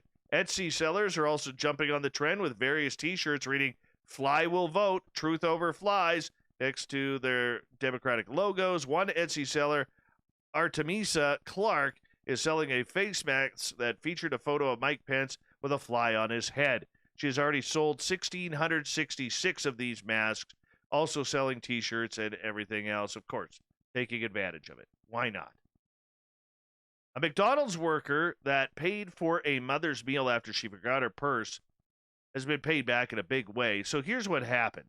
An Ohio mom encountered with a McDonald's worker has gone viral after the latter paid for her family's meal without hesitation. So on September 22nd, Brittany Reed took to the Let's Talk Waynesville, Ohio Facebook page to share the experience. The mother had apparently left football practice with her 3 children when her 4-year-old son and 7-year-old daughter started crying. Why are the kids always crying? They were hungry. That's why. Anyways, Reed, her daughter, was unhappy over the fact that Reed had planned on serving red potatoes for dinner. Heaven forbid. I want those potatoes. I like red potatoes. So the mother said she decided she would just roll her eyes, shut the kids up, and go to McDonald's instead. Only problem was, after she made her order in the drive-thru, she pulls up to the window, realizes she left her purse at home. Well, now I wanted to cry, Reed said in her post, which, of course, has been shared over 500,000 times. I looked at the young man, the cashier, with tears in my eyes just from being stressed and annoyed, and I said, "Hun, I am so sorry, but I have to cancel that order. I left my purse at home. We went to football tonight." Without hesitation, he takes out his wallet, swipes his card. Before I could even say, "No, I'll be right back," when Reed told the cashier, whom she identified as Wyatt Jones, that she would come back to the fast food chain and pay for the meal, Jones reportedly told her not to worry about it. "I just want his parents to know how kind and compassionate the son is tonight," Reed stated on her Facebook page. He made this stressed-out mama pause for a moment and realize this is exactly what we as parents are trying to do, raise great humans. Well, Wyatt, sir, you are a great human being. Yeah. Well, this, of course, sparks a GoFundMe page. It's raised $35,000, all right, for this kid. And hopefully he'll use that money to go to college. And hopefully she had a good Big Mac or something. Speaking of hunger, old Davy could use a Big Mac right now. Totally use a Big Mac. Finally, what do you want here? No, let's not go with the snake one. Forget the diamond. We'll go with this one. Police in Germany have been summoned to a woman's home when a large Chinese mitten crab wandered through an open door. Friedberg police said officers responded to a home where a female resident was reportedly screaming after being surprised to find a 10-inch crab armed with 8 legs and 2 scissors that had wandered into her house. Police said the woman had contained the uninvited guest by putting an upside-down trash can over the invader. Officials said Chinese mitten crabs are an invasive species and are known to live in some German rivers. But the crab found inside the woman's home was the first they know about to be reported in the area. The crab was taken to the veterinarian. I wouldn't have taken the crab to the veterinarian. I can tell you what I would have done. You want to invade my home, Mr. Crab? Crab, meat, hot pot of water. Because we're going to go dining tonight.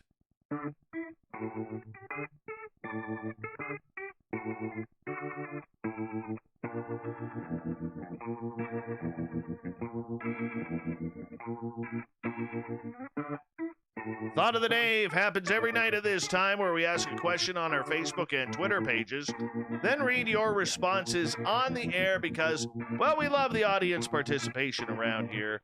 Today's Thought of the Day is as follows. The Sierra Sounds, real, fake, explain. Now, I'm on record as saying this is real, 100% real.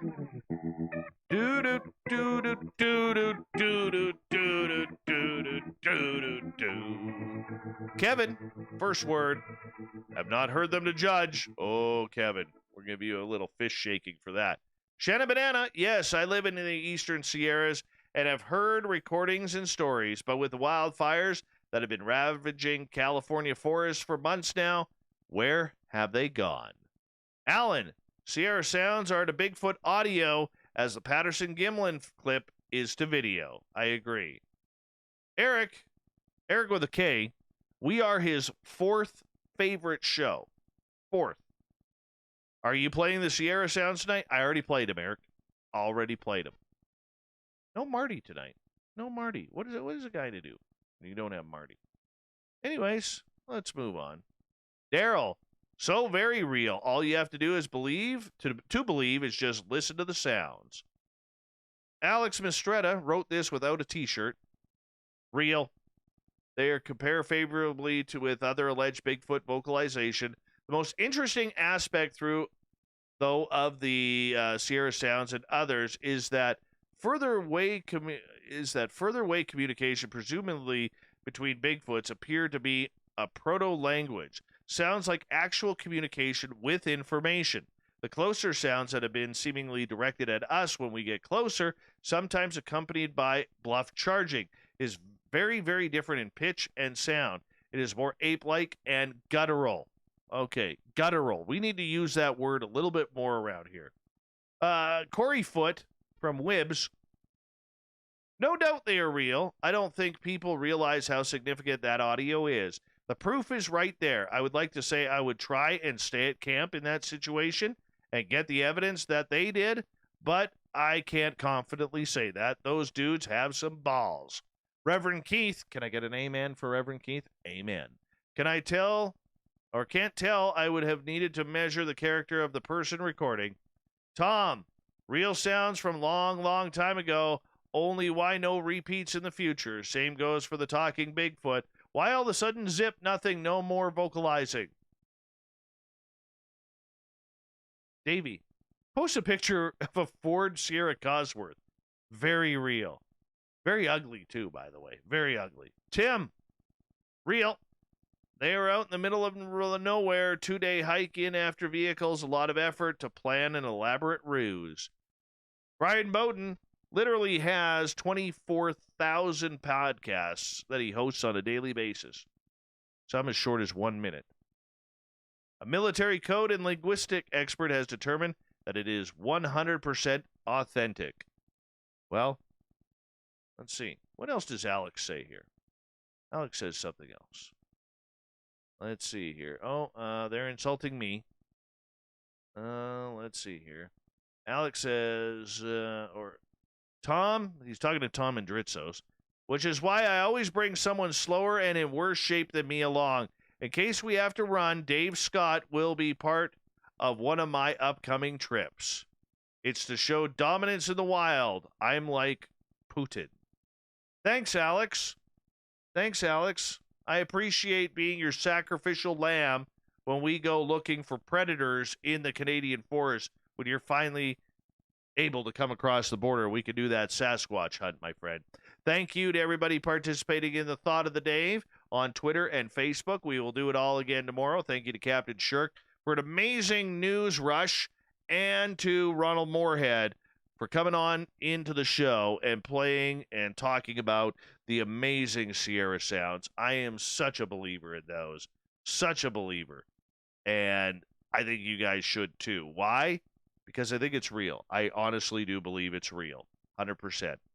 And it's the closest thing we have to audio of these creatures speaking. We got Mr. Ron Bumblefoot Thal rocking in the background with Little Brother is Watching.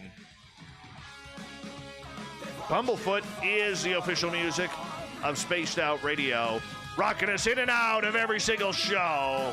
Get your horns up for the guitar god himself. Special thanks to everybody listening in at home, in your cars, at work, wherever you may be. Thank you for everyone participating in our chat rooms tonight on Facebook, Twitter, the SOR Space Travelers Club, on our website, Revolution Radio, Facebook, and all the snarkers and snarkettes on Twitter at hashtag Spaced Out Radio. And of course, you too, Shirky Poo.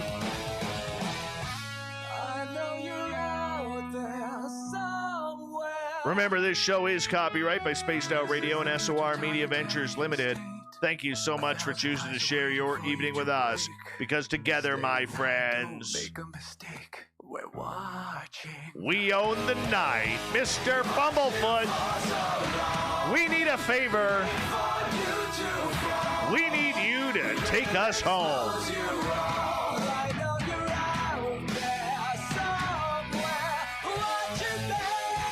Yes, the Woo train has docked for the night. But soon, my friends, we will ride again. Your seats are always available. Your tickets never expire. And if you want to bring a friend, guess what? We got room for them too. Have a great night, everyone. See you tomorrow. Good night.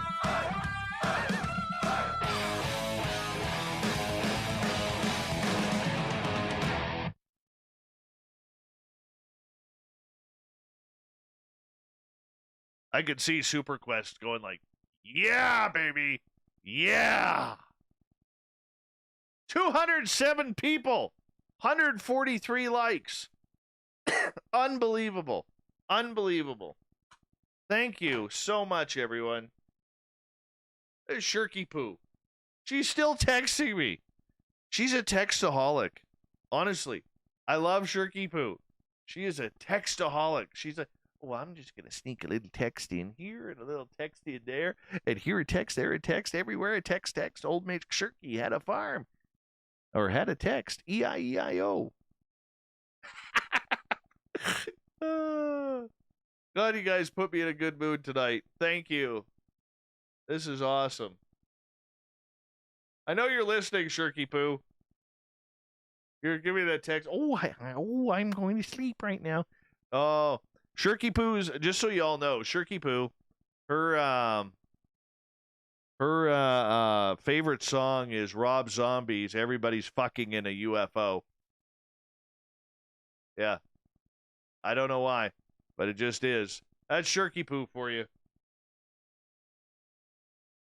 Oh, so now Corin's the booking guy.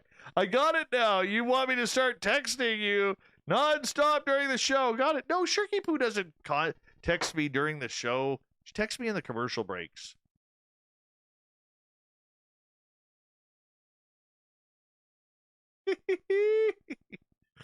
Oh, yeah.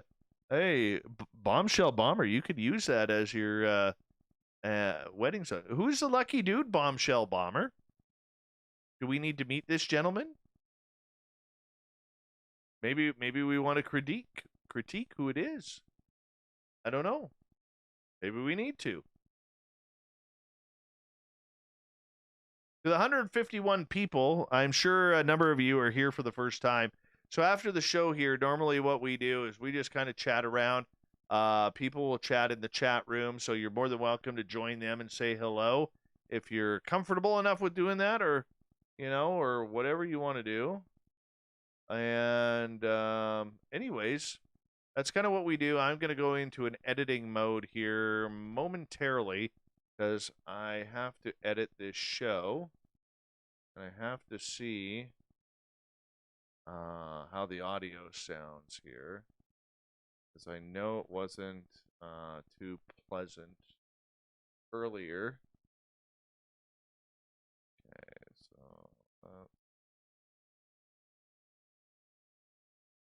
short one? That's a long one.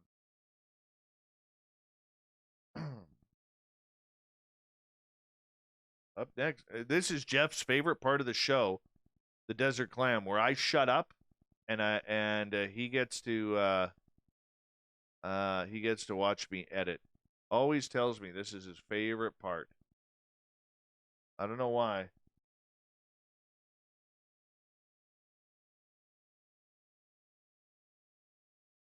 Who retracts messages? Ron does. Every time Ron retracts a message, we all take a drink. Just the rules around here. I'll be right back. I'm just going to take a little bit of a bathroom break. So give me a couple seconds.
All right. Let's hear how bad this audio was. All right. I can't believe we hit 207 people. 207 people. That's just amazing. Let's check out this one first. Otherwise, we're going to have to edit another show.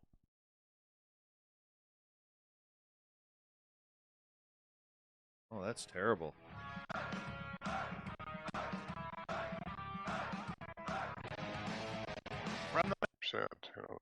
Oh, that's terrible. We can't send that. We can't send that. We're going to have to find something else here. Let's go here. Let's go view and edit, and let's go delete these. Garbage. Why that happened? Wonder why. Wonderful. I'll have to do a test tomorrow. And let's see here. Let's go here.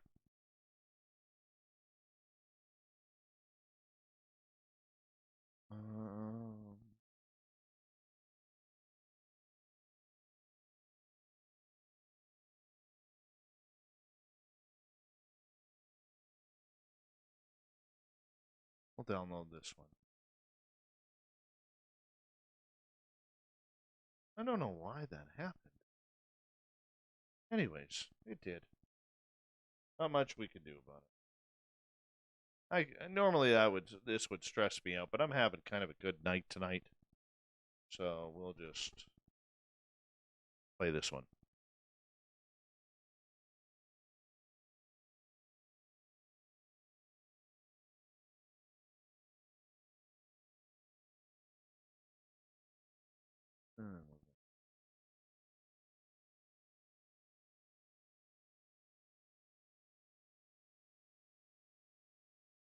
Waiting.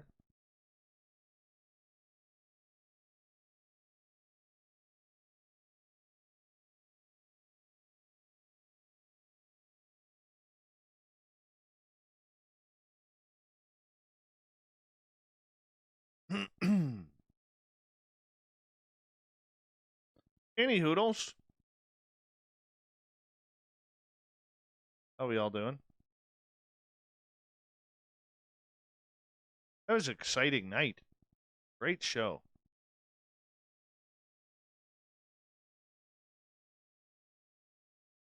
Thank you again to everybody who helped out in the super chat tonight. You guys were all amazing. Amaze balls, as some people say. Shit, I forgot to ask Ron about breakfast for dinner. Son of a bitch. I apologize. That's terrible of me. Terrible.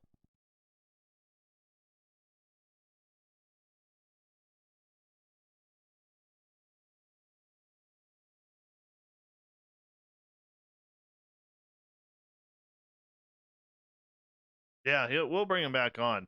We're definitely going to have to find out the whole breakfast for dinner thing.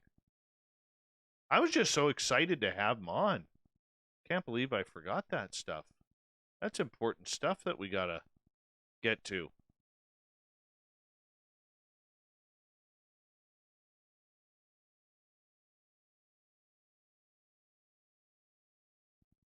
Oh, hey, Johnny. Mwah! There you go, back. That wasn't the wrong emoji. You just wanted to throw me a little smooch there. Well, old Davey gonna give you a smooch back, buddy. Mwah! Not even 3/4 of the ladies get that around here.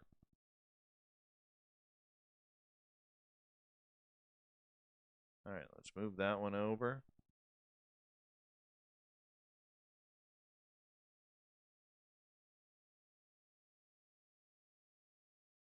Pharmacy, what's going on, man? D Swigger. Is it Swigger or Swagger? Hi, Moonstone. How are you? Good night, gorgeous Jules. Habcat, how are you?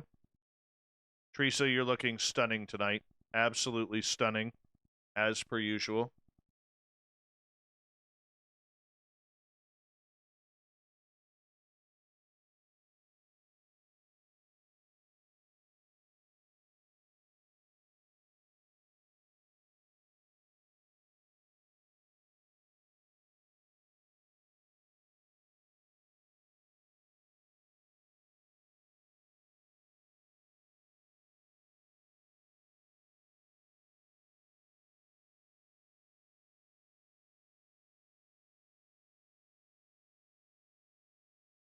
Oh, come on.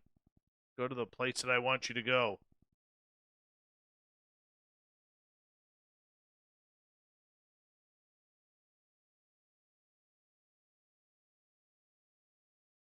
Why am I wearing headphones? I don't need to wear them anymore. Oh, yeah, because I was doing that.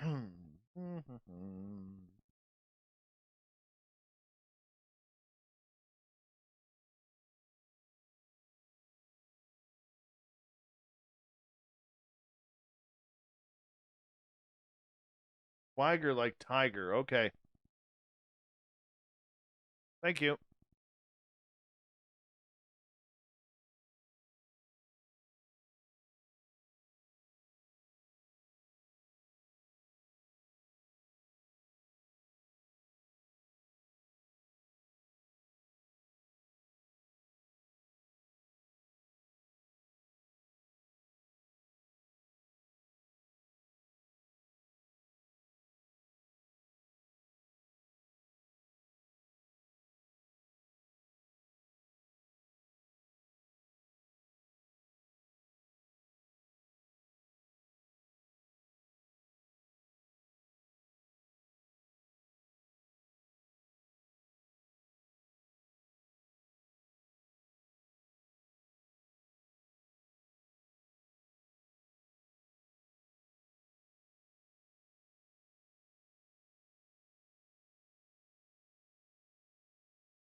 Anybody else going to download the Wolf Simulator so we could play together after the show?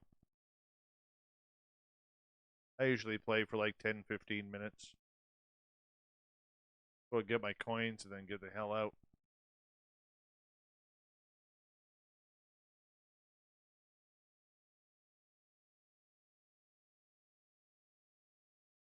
The Wolf Simulator. Free download.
Yeah. It's a game.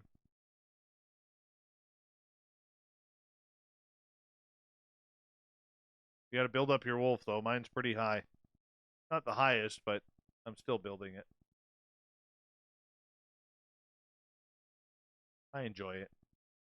There's a lot of games I can't play out there. I'm not a real game kind of guy, but there's a lot of games I can't play because my eyes are so weak that I get really sick in like these first-person type games.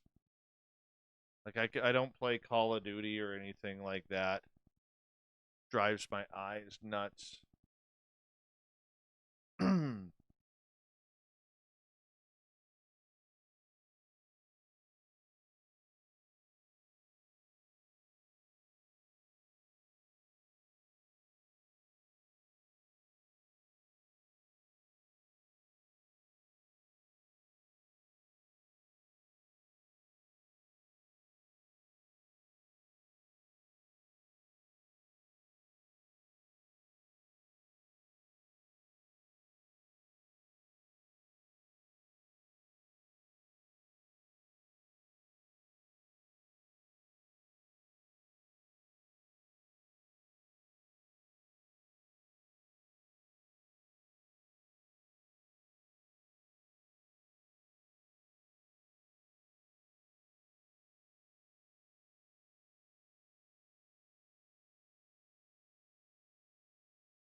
145 likes right now.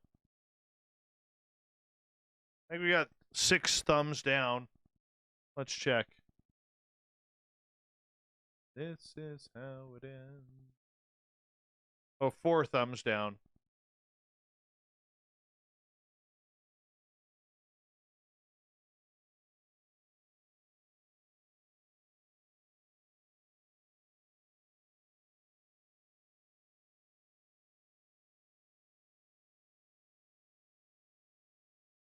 My wolf is not high, you weirdos.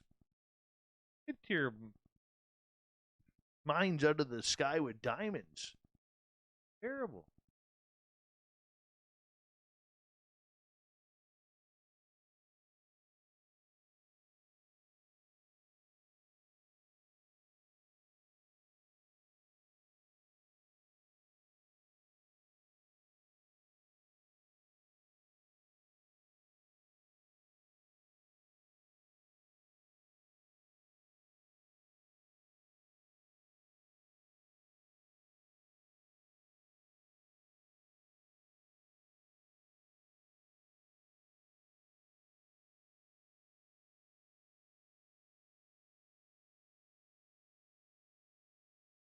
Total 149. 149. 149.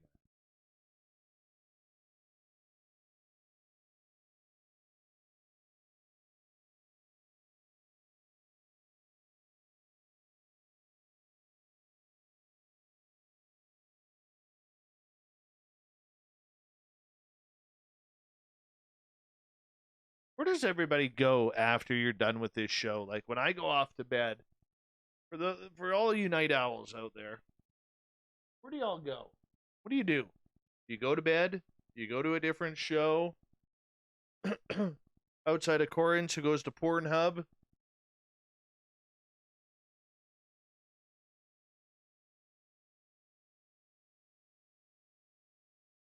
My hair feels really soft tonight.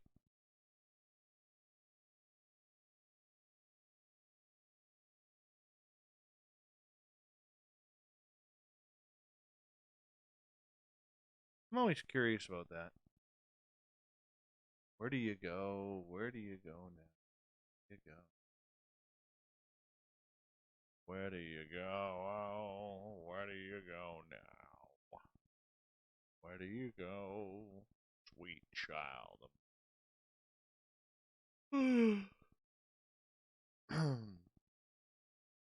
I am hungry.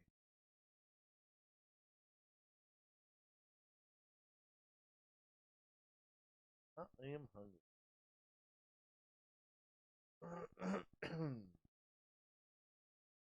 Oh, yes.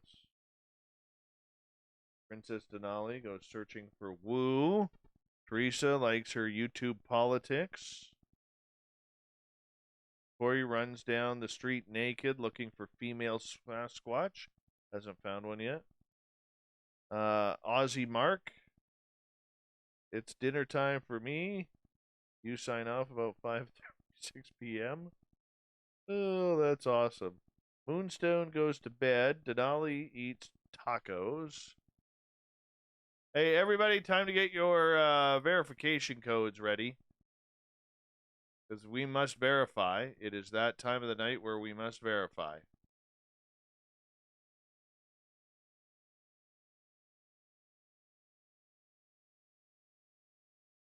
(426) 439. 426 439 is your verification code. Don't forget to verify yourselves, people.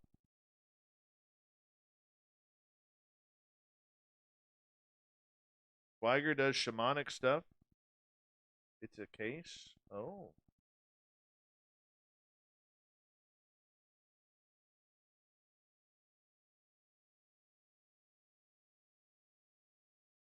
Everada in Singapore. It's Friday evening there. Are you going to go for a beer? Are you allowed to go for a beer in Singapore? I don't know, because isn't it quite a religious country? Or no, I'm getting that. No, I'm getting it mixed up with someone, I believe. I'm going to play Doom Eternal. Very cool.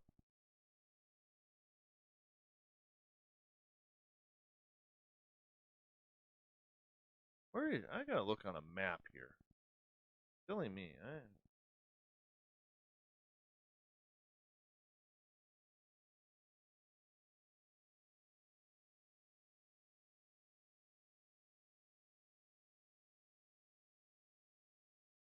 Oh, it's right on the bottom tip of Malaysia. Okay. Did not. Oh, okay. Now I'm recognizing where it is. You go a little bit north, you get into like Thailand and near Cambodia and Vietnam, Laos and Myanmar.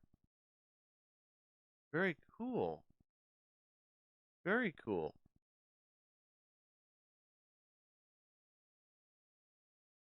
Small country, Singapore. Wow, I didn't realize it was that small. Looks like there would be like great white sharks in that Singapore Strait, though.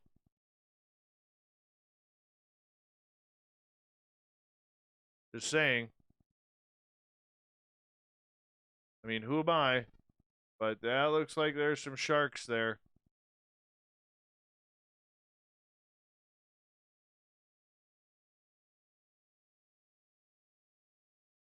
How many people are in Singapore? Let's find out. Let's learn together. Hold on, let me download this first. Load folder. All right. Learn together. The Republic of Singapore is a sovereign island city-state in maritime Southeast Asia. It lies about 1 degree of latitude. Oh, must be warm there. North of the equator, off the southern tip of the Malay Peninsula, bordering the Straits of Malacca, the west, and Riau Islands, the south. Very cool. Founded in 1819 by Sir Stamford Raffles as a trading post of the British Empire. Oh, you're part of the Commonwealth too, then.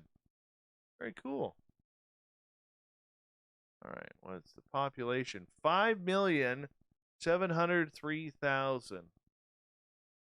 Very cool. Very cool. The 2019 is. So Singapore, let's see here. Official languages are English, Malay, Mandarin, and Tamil, or is it Tamil?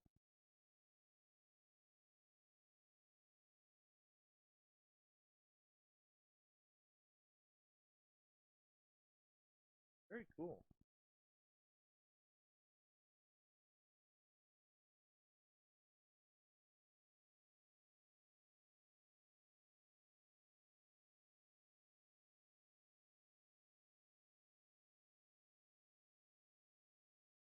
See some pictures.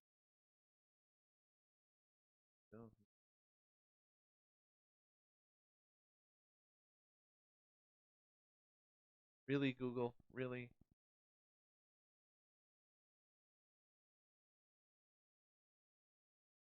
Oh my.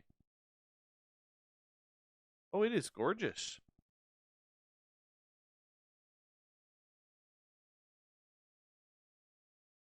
Giant fountain, like a lion head.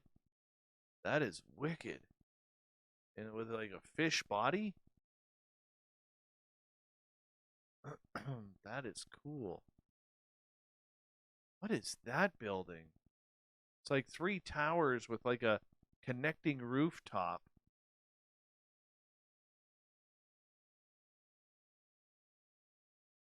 Just Google Singapore photos. This looks absolutely beautiful here. Absolutely beautiful. My goodness.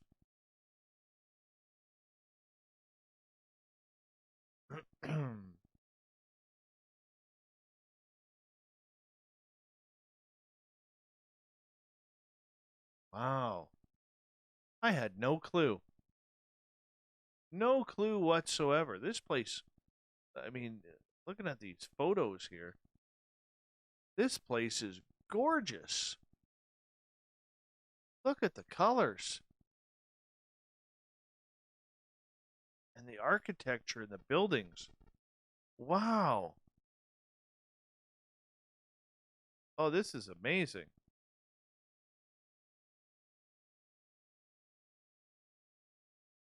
Bora, you live in a beautiful area, man. Seriously.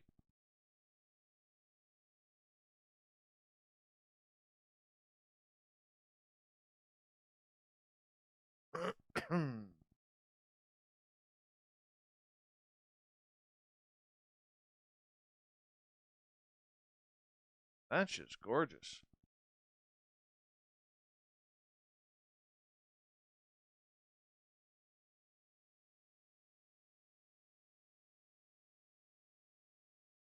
Who are you stalking there, Tab Cat?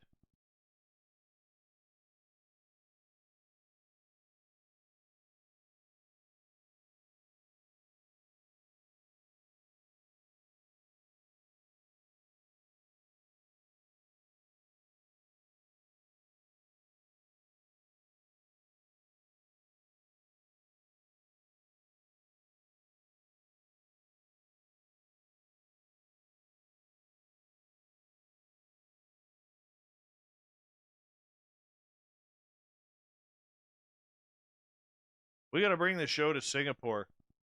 That's gorgeous.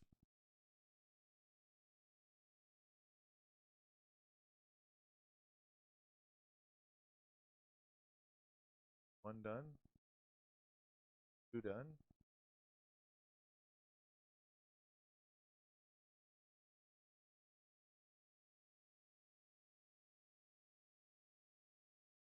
Expensive beer, but plenty of it. I'd buy you a round of beer. I totally would buy you a round of beer. Maybe 2 rounds.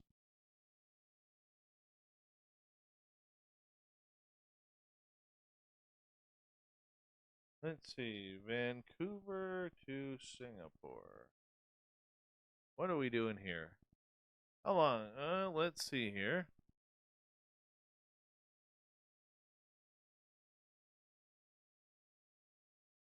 It is a 1,500 bucks a ticket. That's with connector flights too. So, let's see here.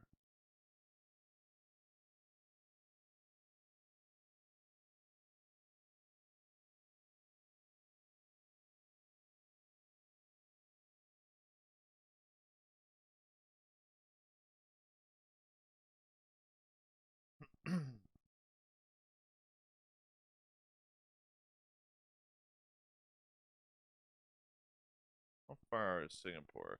You're 12,827 kilometers away, plus another 400 kilometers. So you're 13,300 or 850 kilometers approximately away from me. Just so you know, as the bird flies.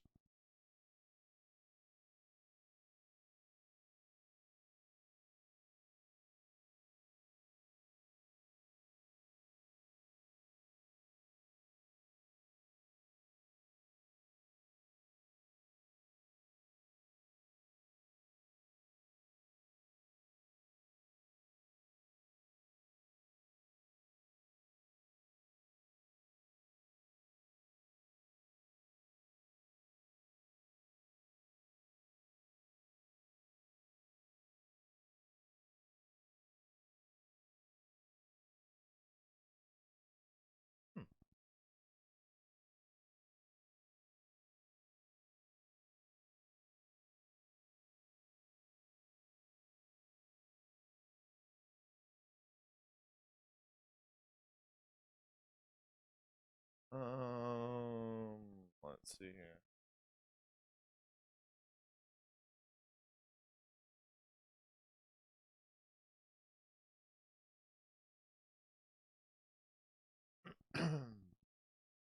So for every Canadian dollar, it's 1.03 Singapore dollars. Not bad. So technically equal. Excuse me.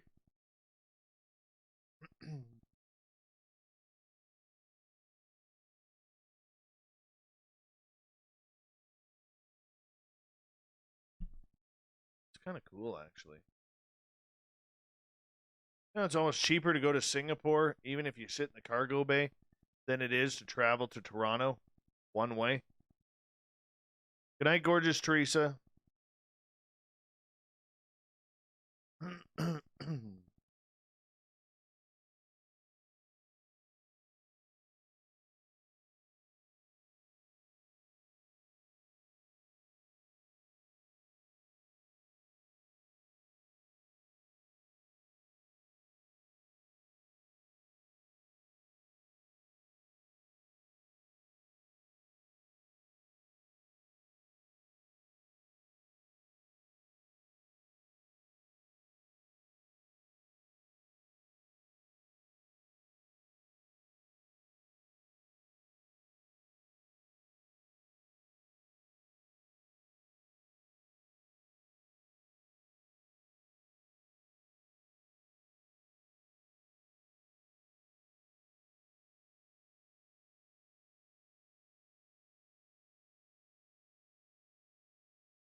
How much are hotels?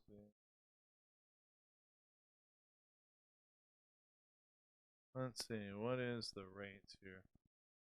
Well, that hotel's like $456 a night. Wow.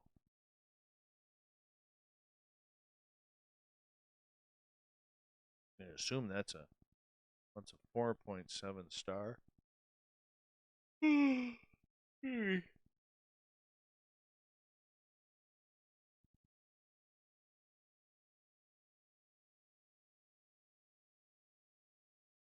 That's kind of cool. I want to. I have a new goal. That is to visit Singapore.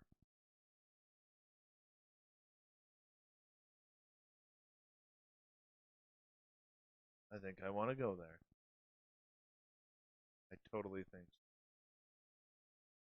Totally think so. Anyways, I have to go to bed here because I got to get up with my son in the morning for school. And then I got a busy day of work. But I do get a long weekend this weekend. So all my Canadian fans out there, make sure you drive safely wherever you're going for Thanksgiving weekend. I really appreciate that. And make sure, we'll be back on Monday night. And, well, we'll have a show tomorrow night, too. But we'll be back Monday. Excuse me. And Chad Penzak is our guest. I don't know what the hell we're talking about. But we're going to talk with Chad Penzak tomorrow night. It's going to be good. Corrence, let us know if you find a Sasquatch on the street. Thank you so much to everybody who participated in the Super Chat. You have no idea how awesome that is. Thank you so much. Much love to everybody. Good night.